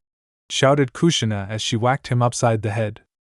"Hell's breaking loose outside, and you're worried about me cussing?" he shouted back comically as he rubbed the side of his head. Though looking back at it, maybe he shouldn't have shouted at her. Kushina was giving him that smile. The smile every son knew and feared across the world.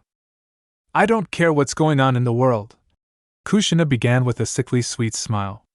"I won't have my son grow up to be some foul-mouthed idiot. Got it?"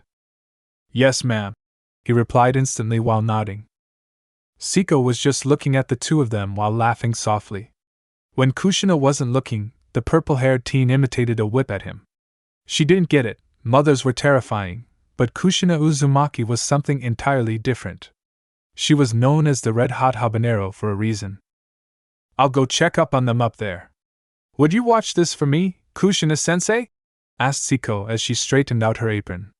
Hirano was probably going to die of blood loss just from seeing her. "Yeah, Naruto, and I have it down here," Kushina replied while she went back to stirring the pot of vegetables. As Siko rushed up the stairs, Naruto leaned back into his chair and stared at the ceiling. It was just him and Kushina, alone in the kitchen now, and he'd rather not make it awkward by ogling her. "Naruto," Kushina said, gaining his attention as he turned to look at her. She moved the vegetables off of the heat and looked right at him. Whatever she was about to say was important with the serious look she had on her face. "You're going to answer every question I ask, and you better not lie." "Fire away," he sighed out, rubbing the back of his head. He saw this coming a mile away. Kushina was quiet for a moment as she looked him in the eyes. "You're just so much more different than you were months ago. I see it in your eyes. You had the same eyes some of the people in the JSDF did after some of our deployments," she began as she moved a chair beside him and sat down. "Don't get me started on how you fight. I've never seen a martial artist that's better than you. I just want to know what's changed my baby boy so much. And whatever your answer is, just know that I'll always love you and believe you," continued Kushina, taking his hand into hers. Naruto took a deep breath before he looked into Kushina's captivating violet eyes. How could he not tell her the truth after she said something like that? "Well, it's kind of a long story," he said, rubbing the back of his head with his free hand. "We've got a lot of free time, why no?" replied Kushina with a giggle. "Well, dash." As he was about to tell her about everything, gunshots from upstairs interrupted him. Hearing people rushing down the stairs, Naruto jolted up from his seat with a kunai in hand. Kakashi, Rei, and Siko were all rushing down the stairs. "What happened?" he asked sternly. He hoped there was a good reason they just gave away their location. "There's a little kid and her mother out there. I'm sorry, but we couldn't just sit back and watch this time," said Kakashi with a determined face. "Well, what are you waiting for? There are a girl and her mother who need saving," he said, gaining a smile from his classmate. "I'll get everyone ready to leave." said Siko, who went to wake up the sleeping members of their group. I don't think we'll need to, but that's a good backup plan, he said as everyone looked at him with a confused expression. Aren't they attracted to noise? Said Ray with a dumbstruck look. Yeah, there's already at least 100 of them out there, Kakashi said, nodding at Ray as they ran through the door to the hallway. He was about to follow them until Kushina stopped him with a firm hand around his wrist. We'll talk later when you're more comfortable about it. Just be careful, okay? I don't know what I'll do if something bad happens to you, whispered Kushina with a frightful expression. I'll just have to make sure nothing happens to me then, right? He replied with a smile. The look on Kushina's face told him he wasn't convincing anyone. You're way too precious to me to leave in all alone. Just know that no matter what happens, I'll always come back, come hell or high water, he said in a much softer tone as he hugged his mother tightly. That was the promise of a lifetime. With that, Naruto kissed Kushina on the forehead and went out the door, missing what Kushina had said to no one but herself. You have to know what you're doing to me, you idiot, said Kushina to herself, clutching a hand to her chest over her heart. Outside. Being outside was about as good as one could think. The air was heavy with smoke, the scent of blood, and the smell of gunpowder. It didn't bother Naruto that much. Compared to the force Shinobi wore, this was child's play. Though he wouldn't underestimate these things simply because he fought in a bloody conflict. Underestimating your foes was how you died quickly.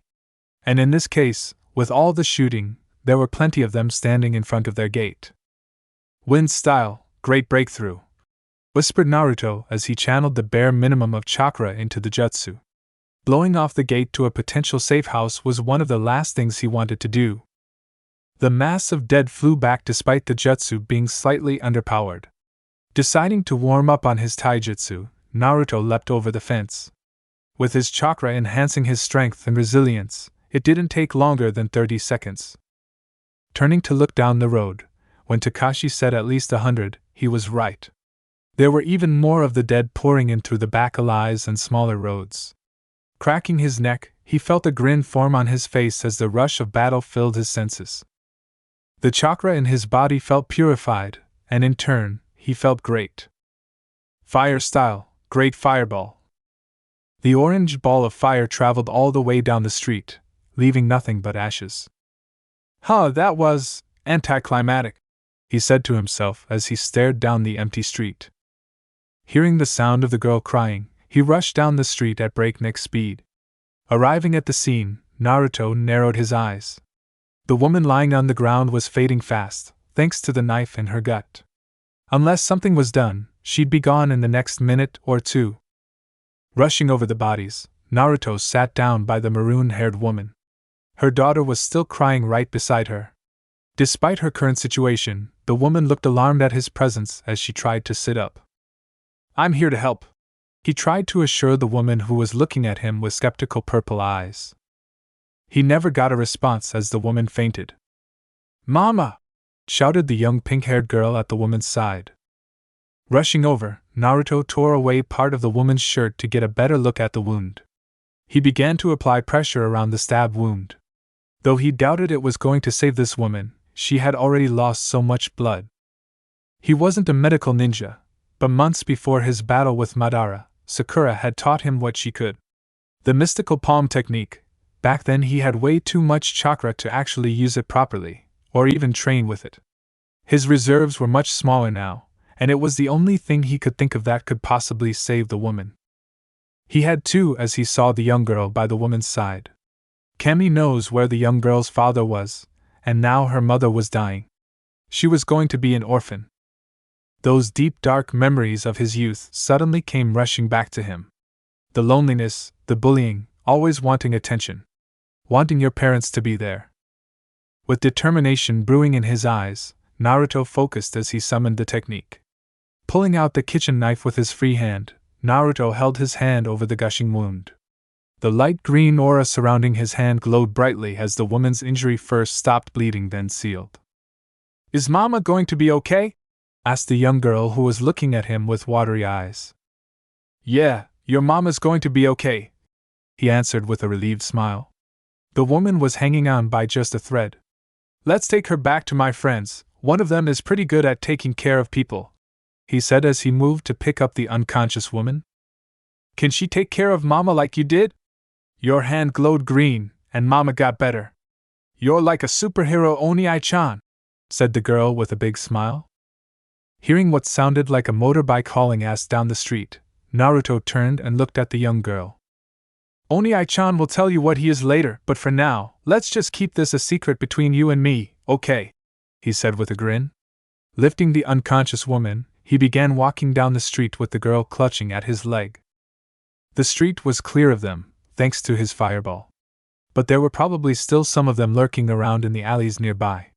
He spotted Kakashi and Ray huffing and puffing as they stopped in front of him and the girl. Great, you can walk us back, he said with a shit-eating grin. All he got was a groan from Kakashi as Ray ignored him as she was busy glomping the adorable young girl. She's so cute, squealed Ray as she hugged the girl. Naruto tuned out everything as they walked back towards the apartment complex.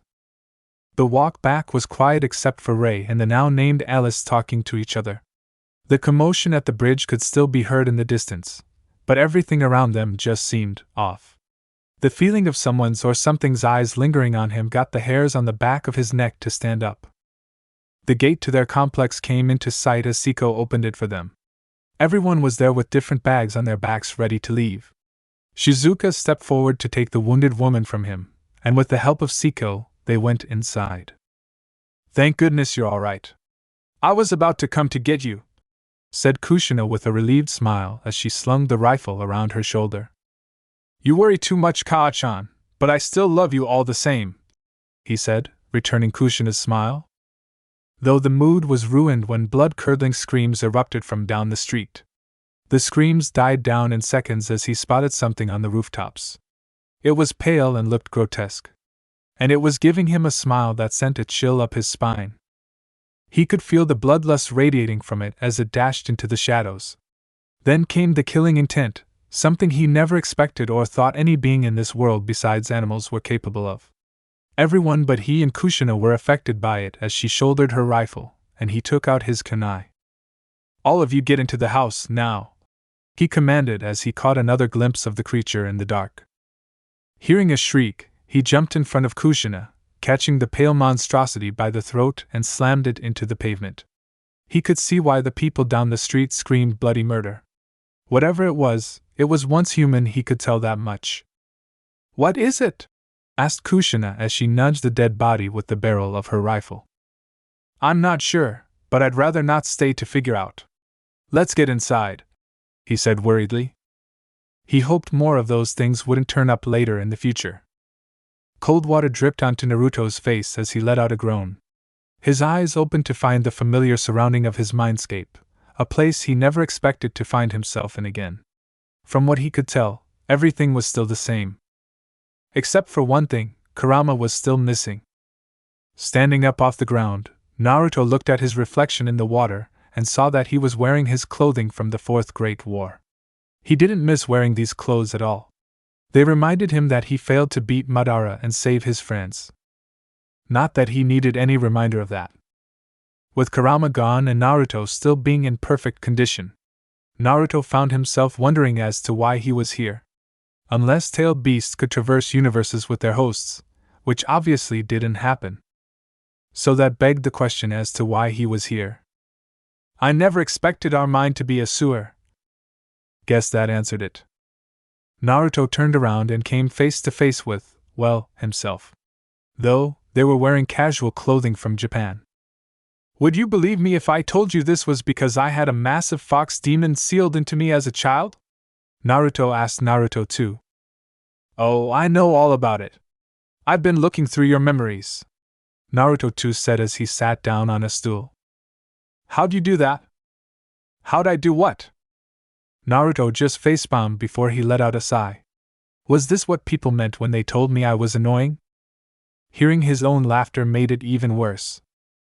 It's our mind, so I figured I could summon a chair or something to sit on.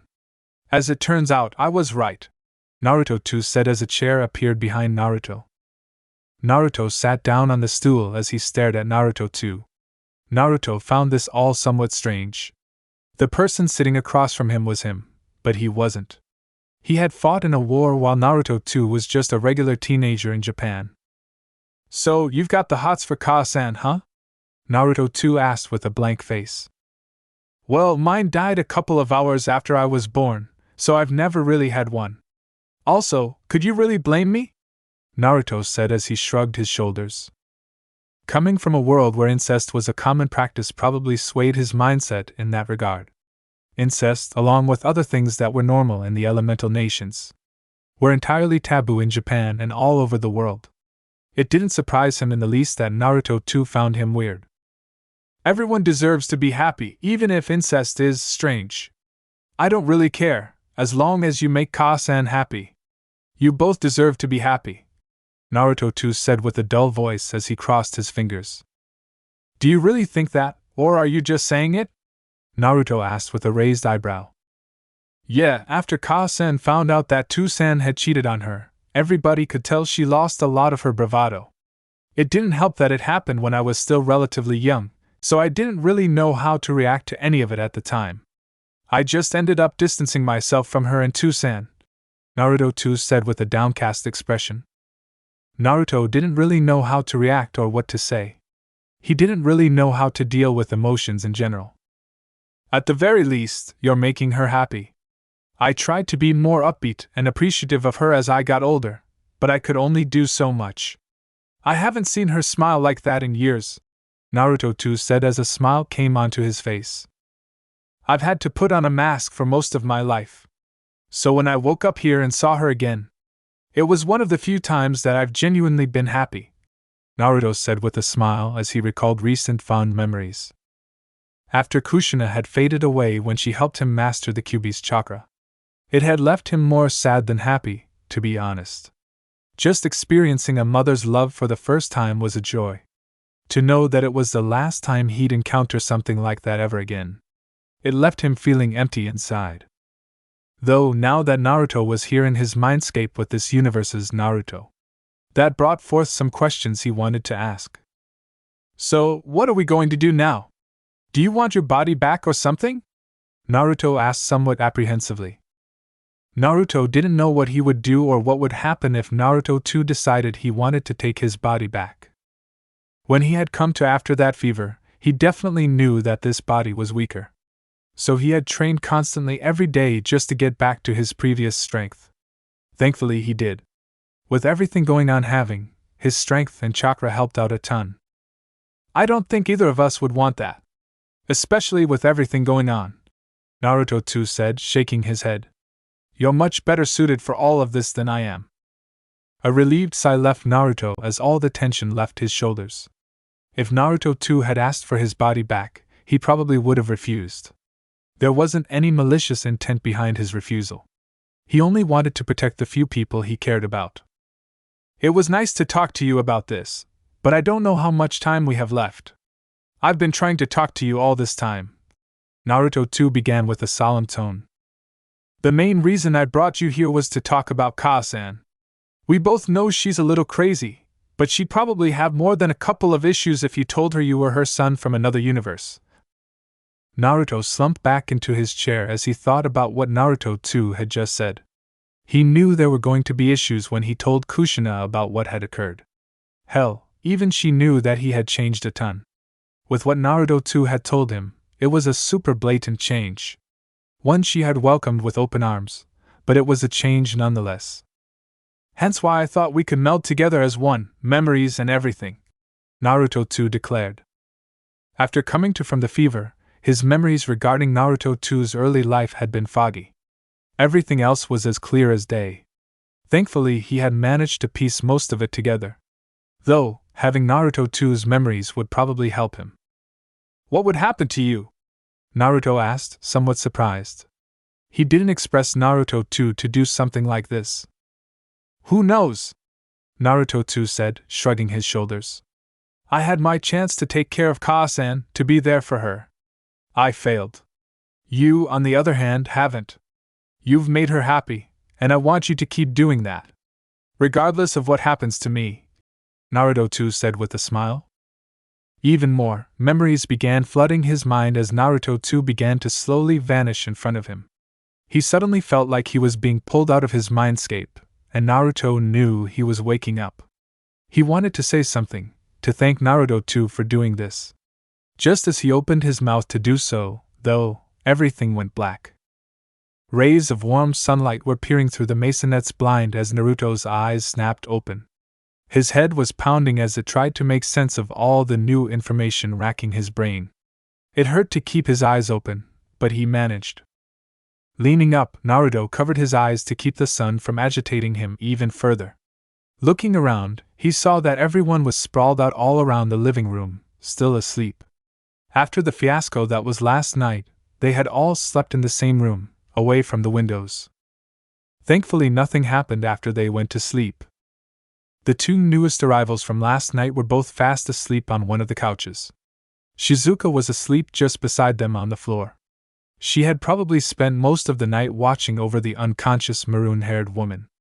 Thankfully, both she and her daughter seemed to be doing fine. Seeing that everyone seemed safe and sound, Naruto ran a hand through his blonde hair. Grime from 3 days of constant moving and fighting covered his hair. He'd probably gone longer without a shower, but that didn't mean he didn't want one. A nice long hot shower sounded absolutely fantastic to him right now. Just as he went to get up from where he had been resting, Naruto stopped himself when he felt an arm wrap around his waist. Looking down beside him, Naruto saw his mother let out a soft groan as her eyes fluttered open. She'd always been an early riser, something she had passed down or beat into him. "Good morning, Sleepy," Naruto greeted as he smiled down at his mother. Kushina's long, red tresses were splayed all over her face. She let out a cute yawn as she stretched. Those tired violet eyes were looking up at him as she smiled back. "Good morning, handsome," Kushina said with a tired voice as she rubbed one of her eyes. It was both a blessing and a curse having someone as beautiful as her as his mother. Just a couple of hours ago, after things had calmed down from the rescue, Naruto had to educate both Kakashi and Koda when they decided to leer at Kushina. Yeah, he roughed them up a little bit, nothing too serious, but he had to make sure he got the message across. Only he got to look at her like that. As Naruto too had said, he had the hots for her, and there wasn't any point in denying it any longer. Though, that didn't mean he'd just sit around and let anyone leer at her. Kakashi and Koda got off easy. Other people wouldn't. A sigh escaped Naruto as he tore his gaze away from Kushina. Here he was already getting possessive. He had never been raised with the social stigma of incest being weird or it being outright outlawed.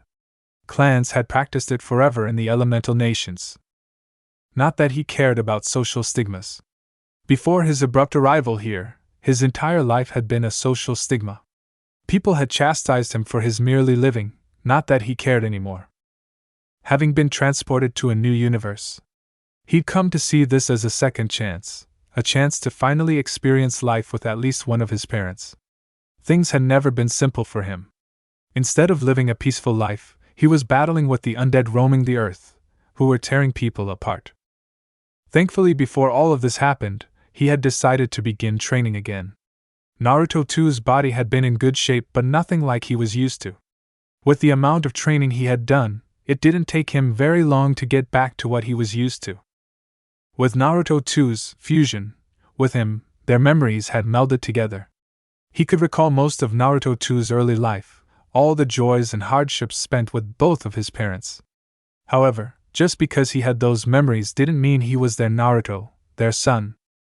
God, why did things need to be so complicated? Naruto didn't even know what to think anymore. Every moment he had spent with the firecracker that was his mother was a treasure to him. She had undone what years of loneliness had done to him, and just the mere idea of losing what they had filled him with fear. There were only a few things that scared Naruto Uzumaki. Losing the chance at having Kushina in his life again was at the very top of that list. And right now, despite having those memories, he felt like he'd still lose her. Kushina was already suspecting something was up. She was a hot-headed woman, but she wasn't stupid. Every time they were about to have this dreaded talk, a life-or-death situation kept interfering. Though, he doubted something as convenient as that was going to happen today. Naruto could feel his frustration rising as he kept thinking about it. This transmigration bullshit was becoming a pain in the ass, but it beat dying forever. He'd find a way to get through this.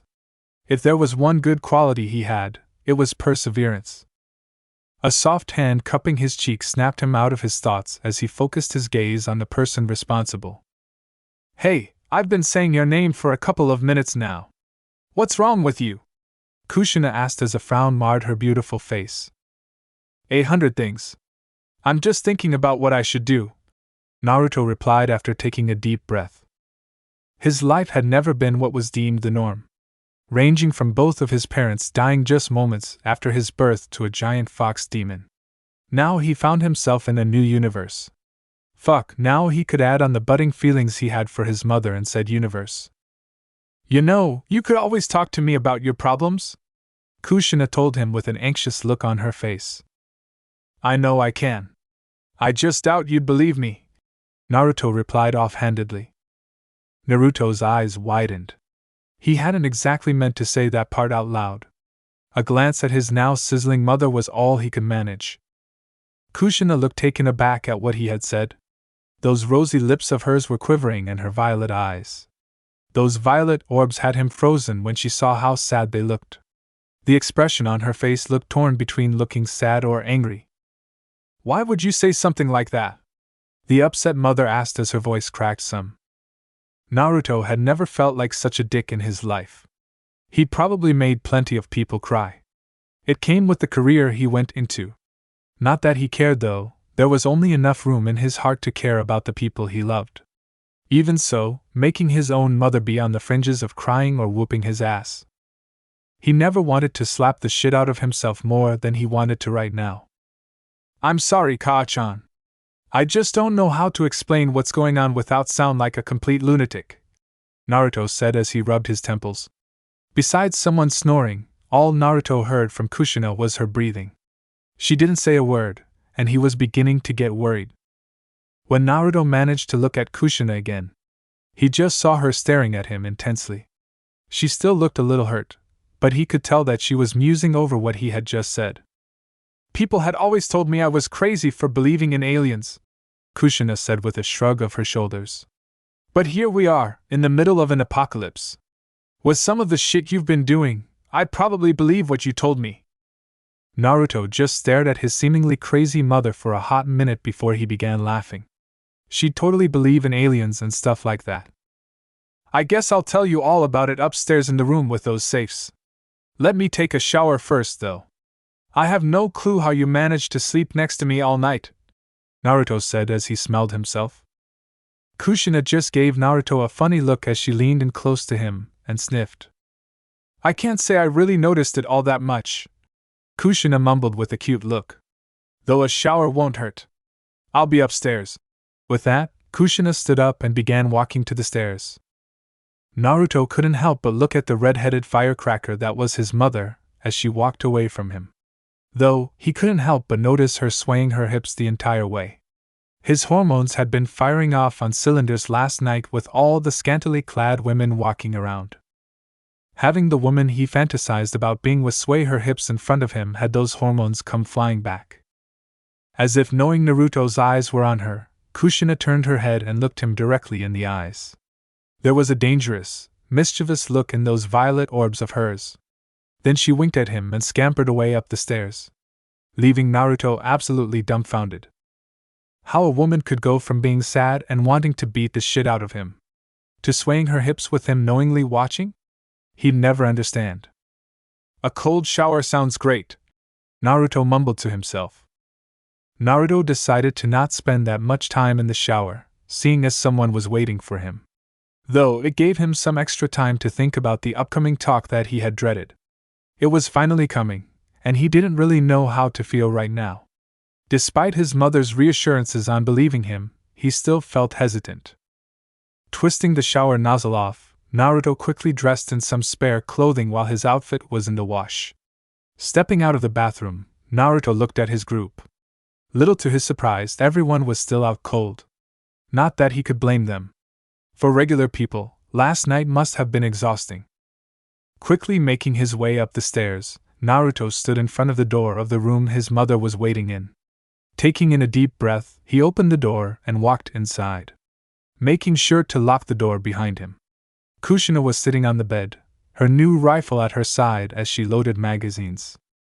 She'd shot him a quick smile and patted beside her on the bed. Sitting next to her, Naruto just sat there and watched as she began to examine her rifle in silence. It didn't surprise him in the least when he recalled that she was in the JSDF. She had been the best sniper in all of Japan. So she was quite the badass in both worlds, as far as he knew.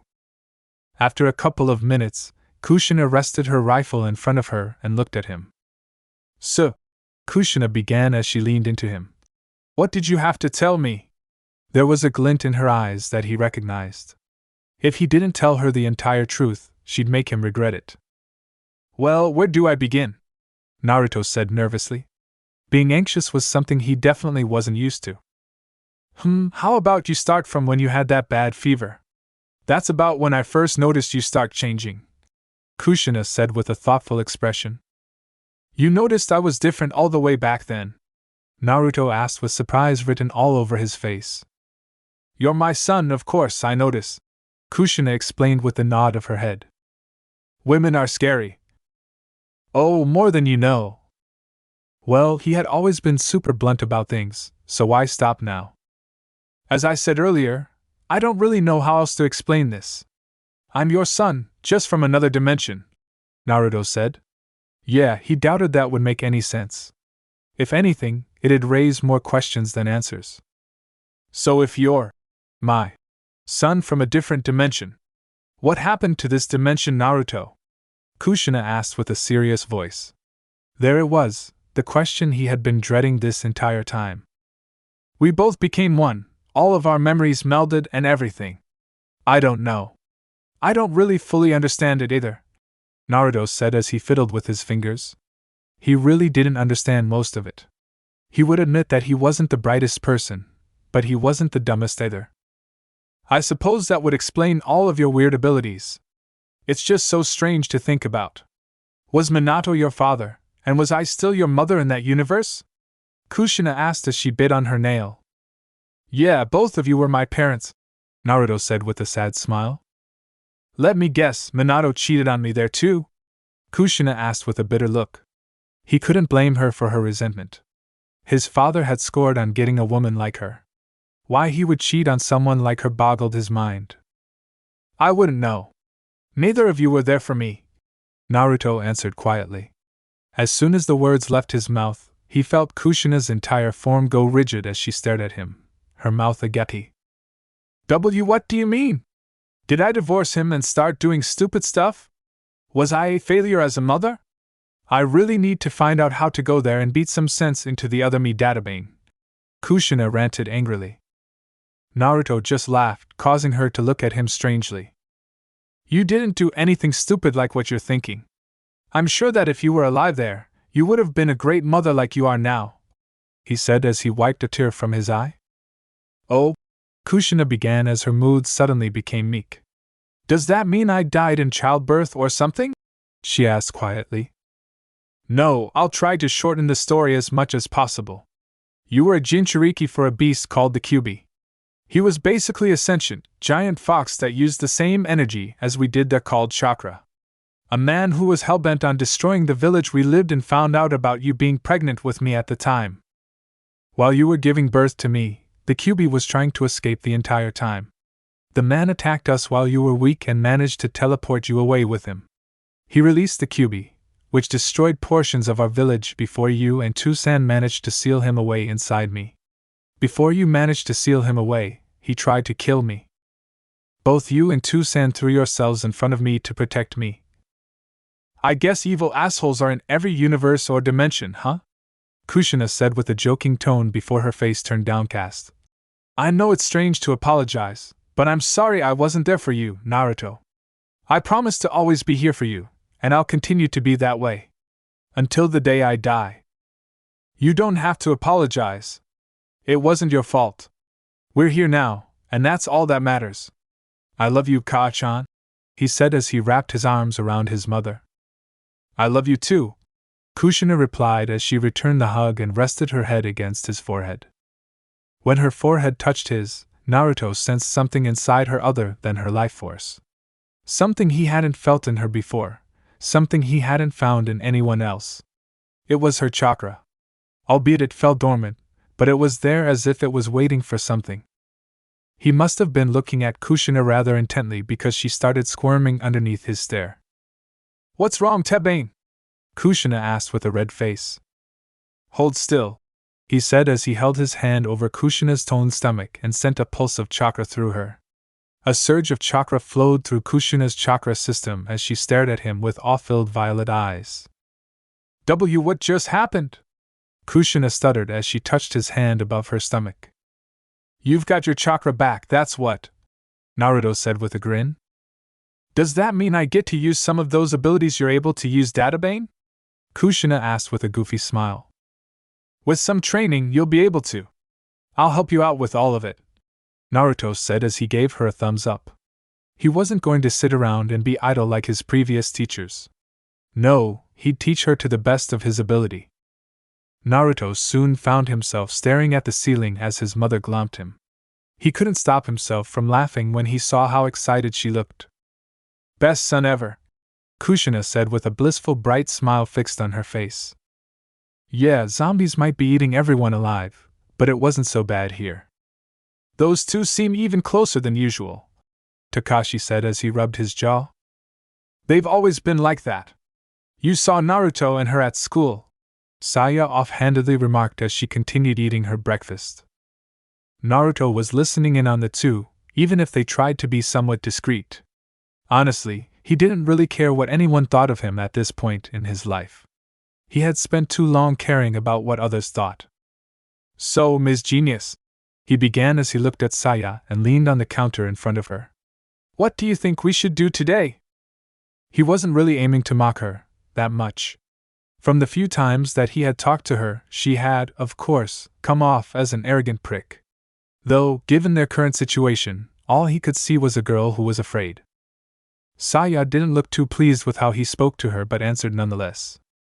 "We could go to my parents' estate, as I mentioned on the bus. It's just across the river," Saya replied with an attitude as she looked at him. "Everyone good with that?" Naruto asked the group as he looked at them. Everyone in the group nodded in affirmation as Naruto looked at the two newest additions to their group. "What about you two?"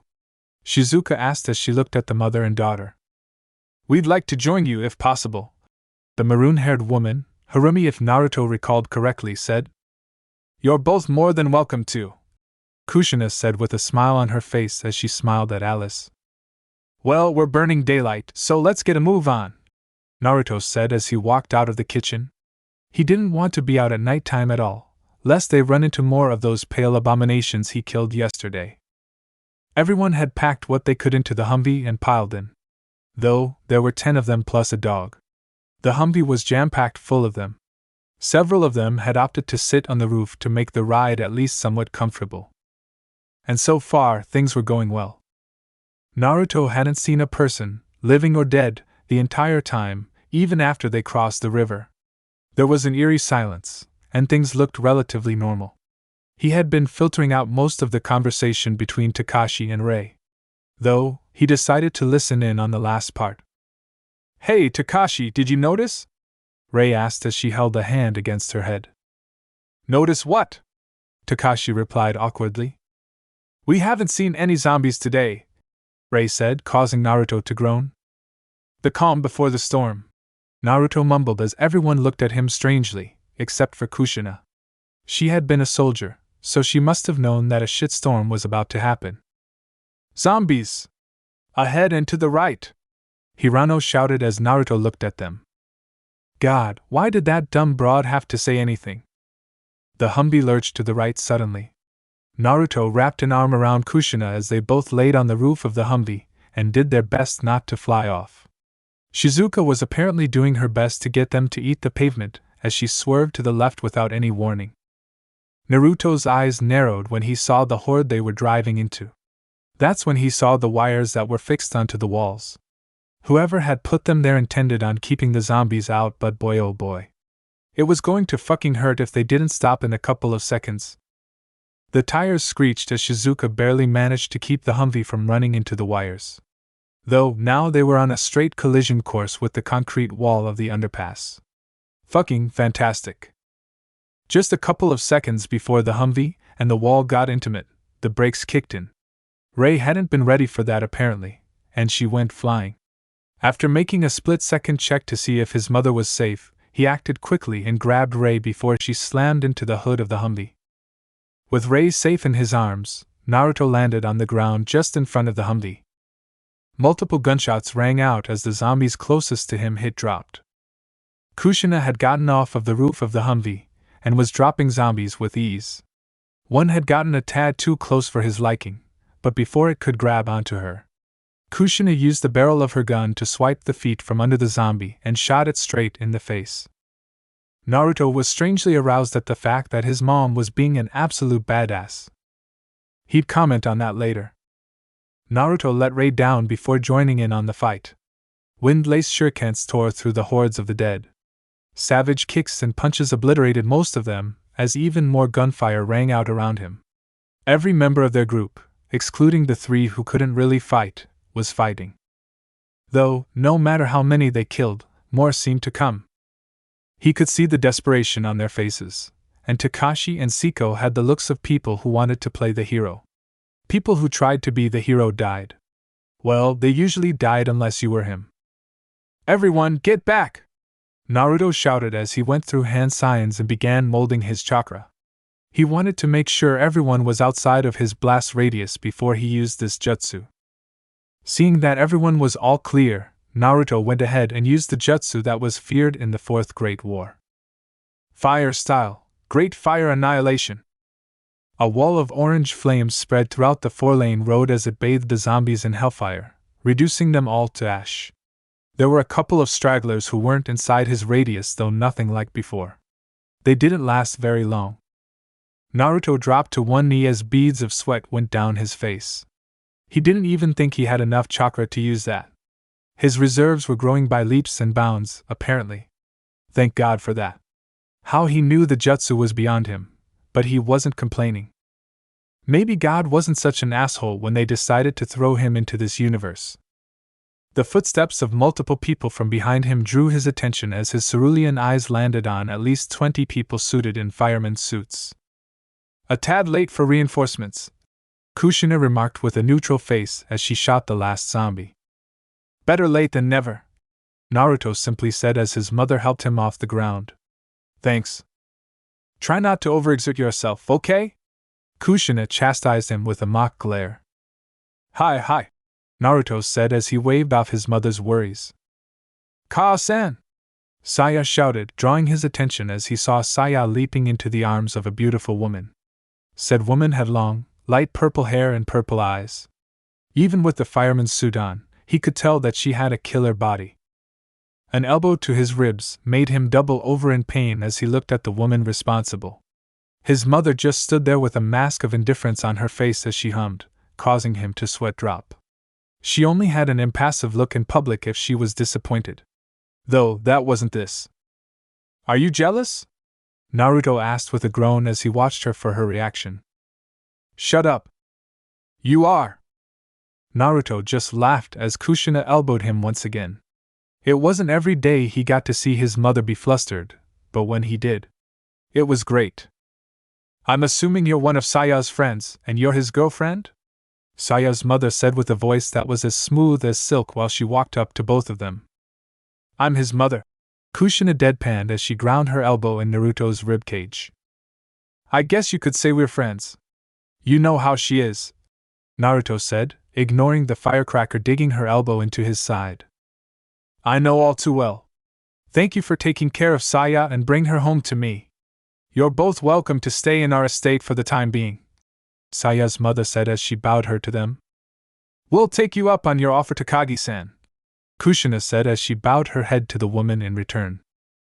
"Please, both of you, just call me Yuriko. I feel old when people address me like that," Yuriko said with a laugh as her purple eyes met his cerulean eyes. What was it with women with purple and violet eyes always being absolute bombshells? The walk to the Takagi estate was uneventful though, he sort of welcomed that. It was nice to not worry about fighting off a horde or two while walking down a street. Though, he wasn't going to get too comfortable. Comfort breeds complacency. Naruto knew that this wasn't going to blow off in a year or two. They'd have to get comfortable with the idea of having the dead roam the earth until they were eradicated. He'd just take things one step at a time.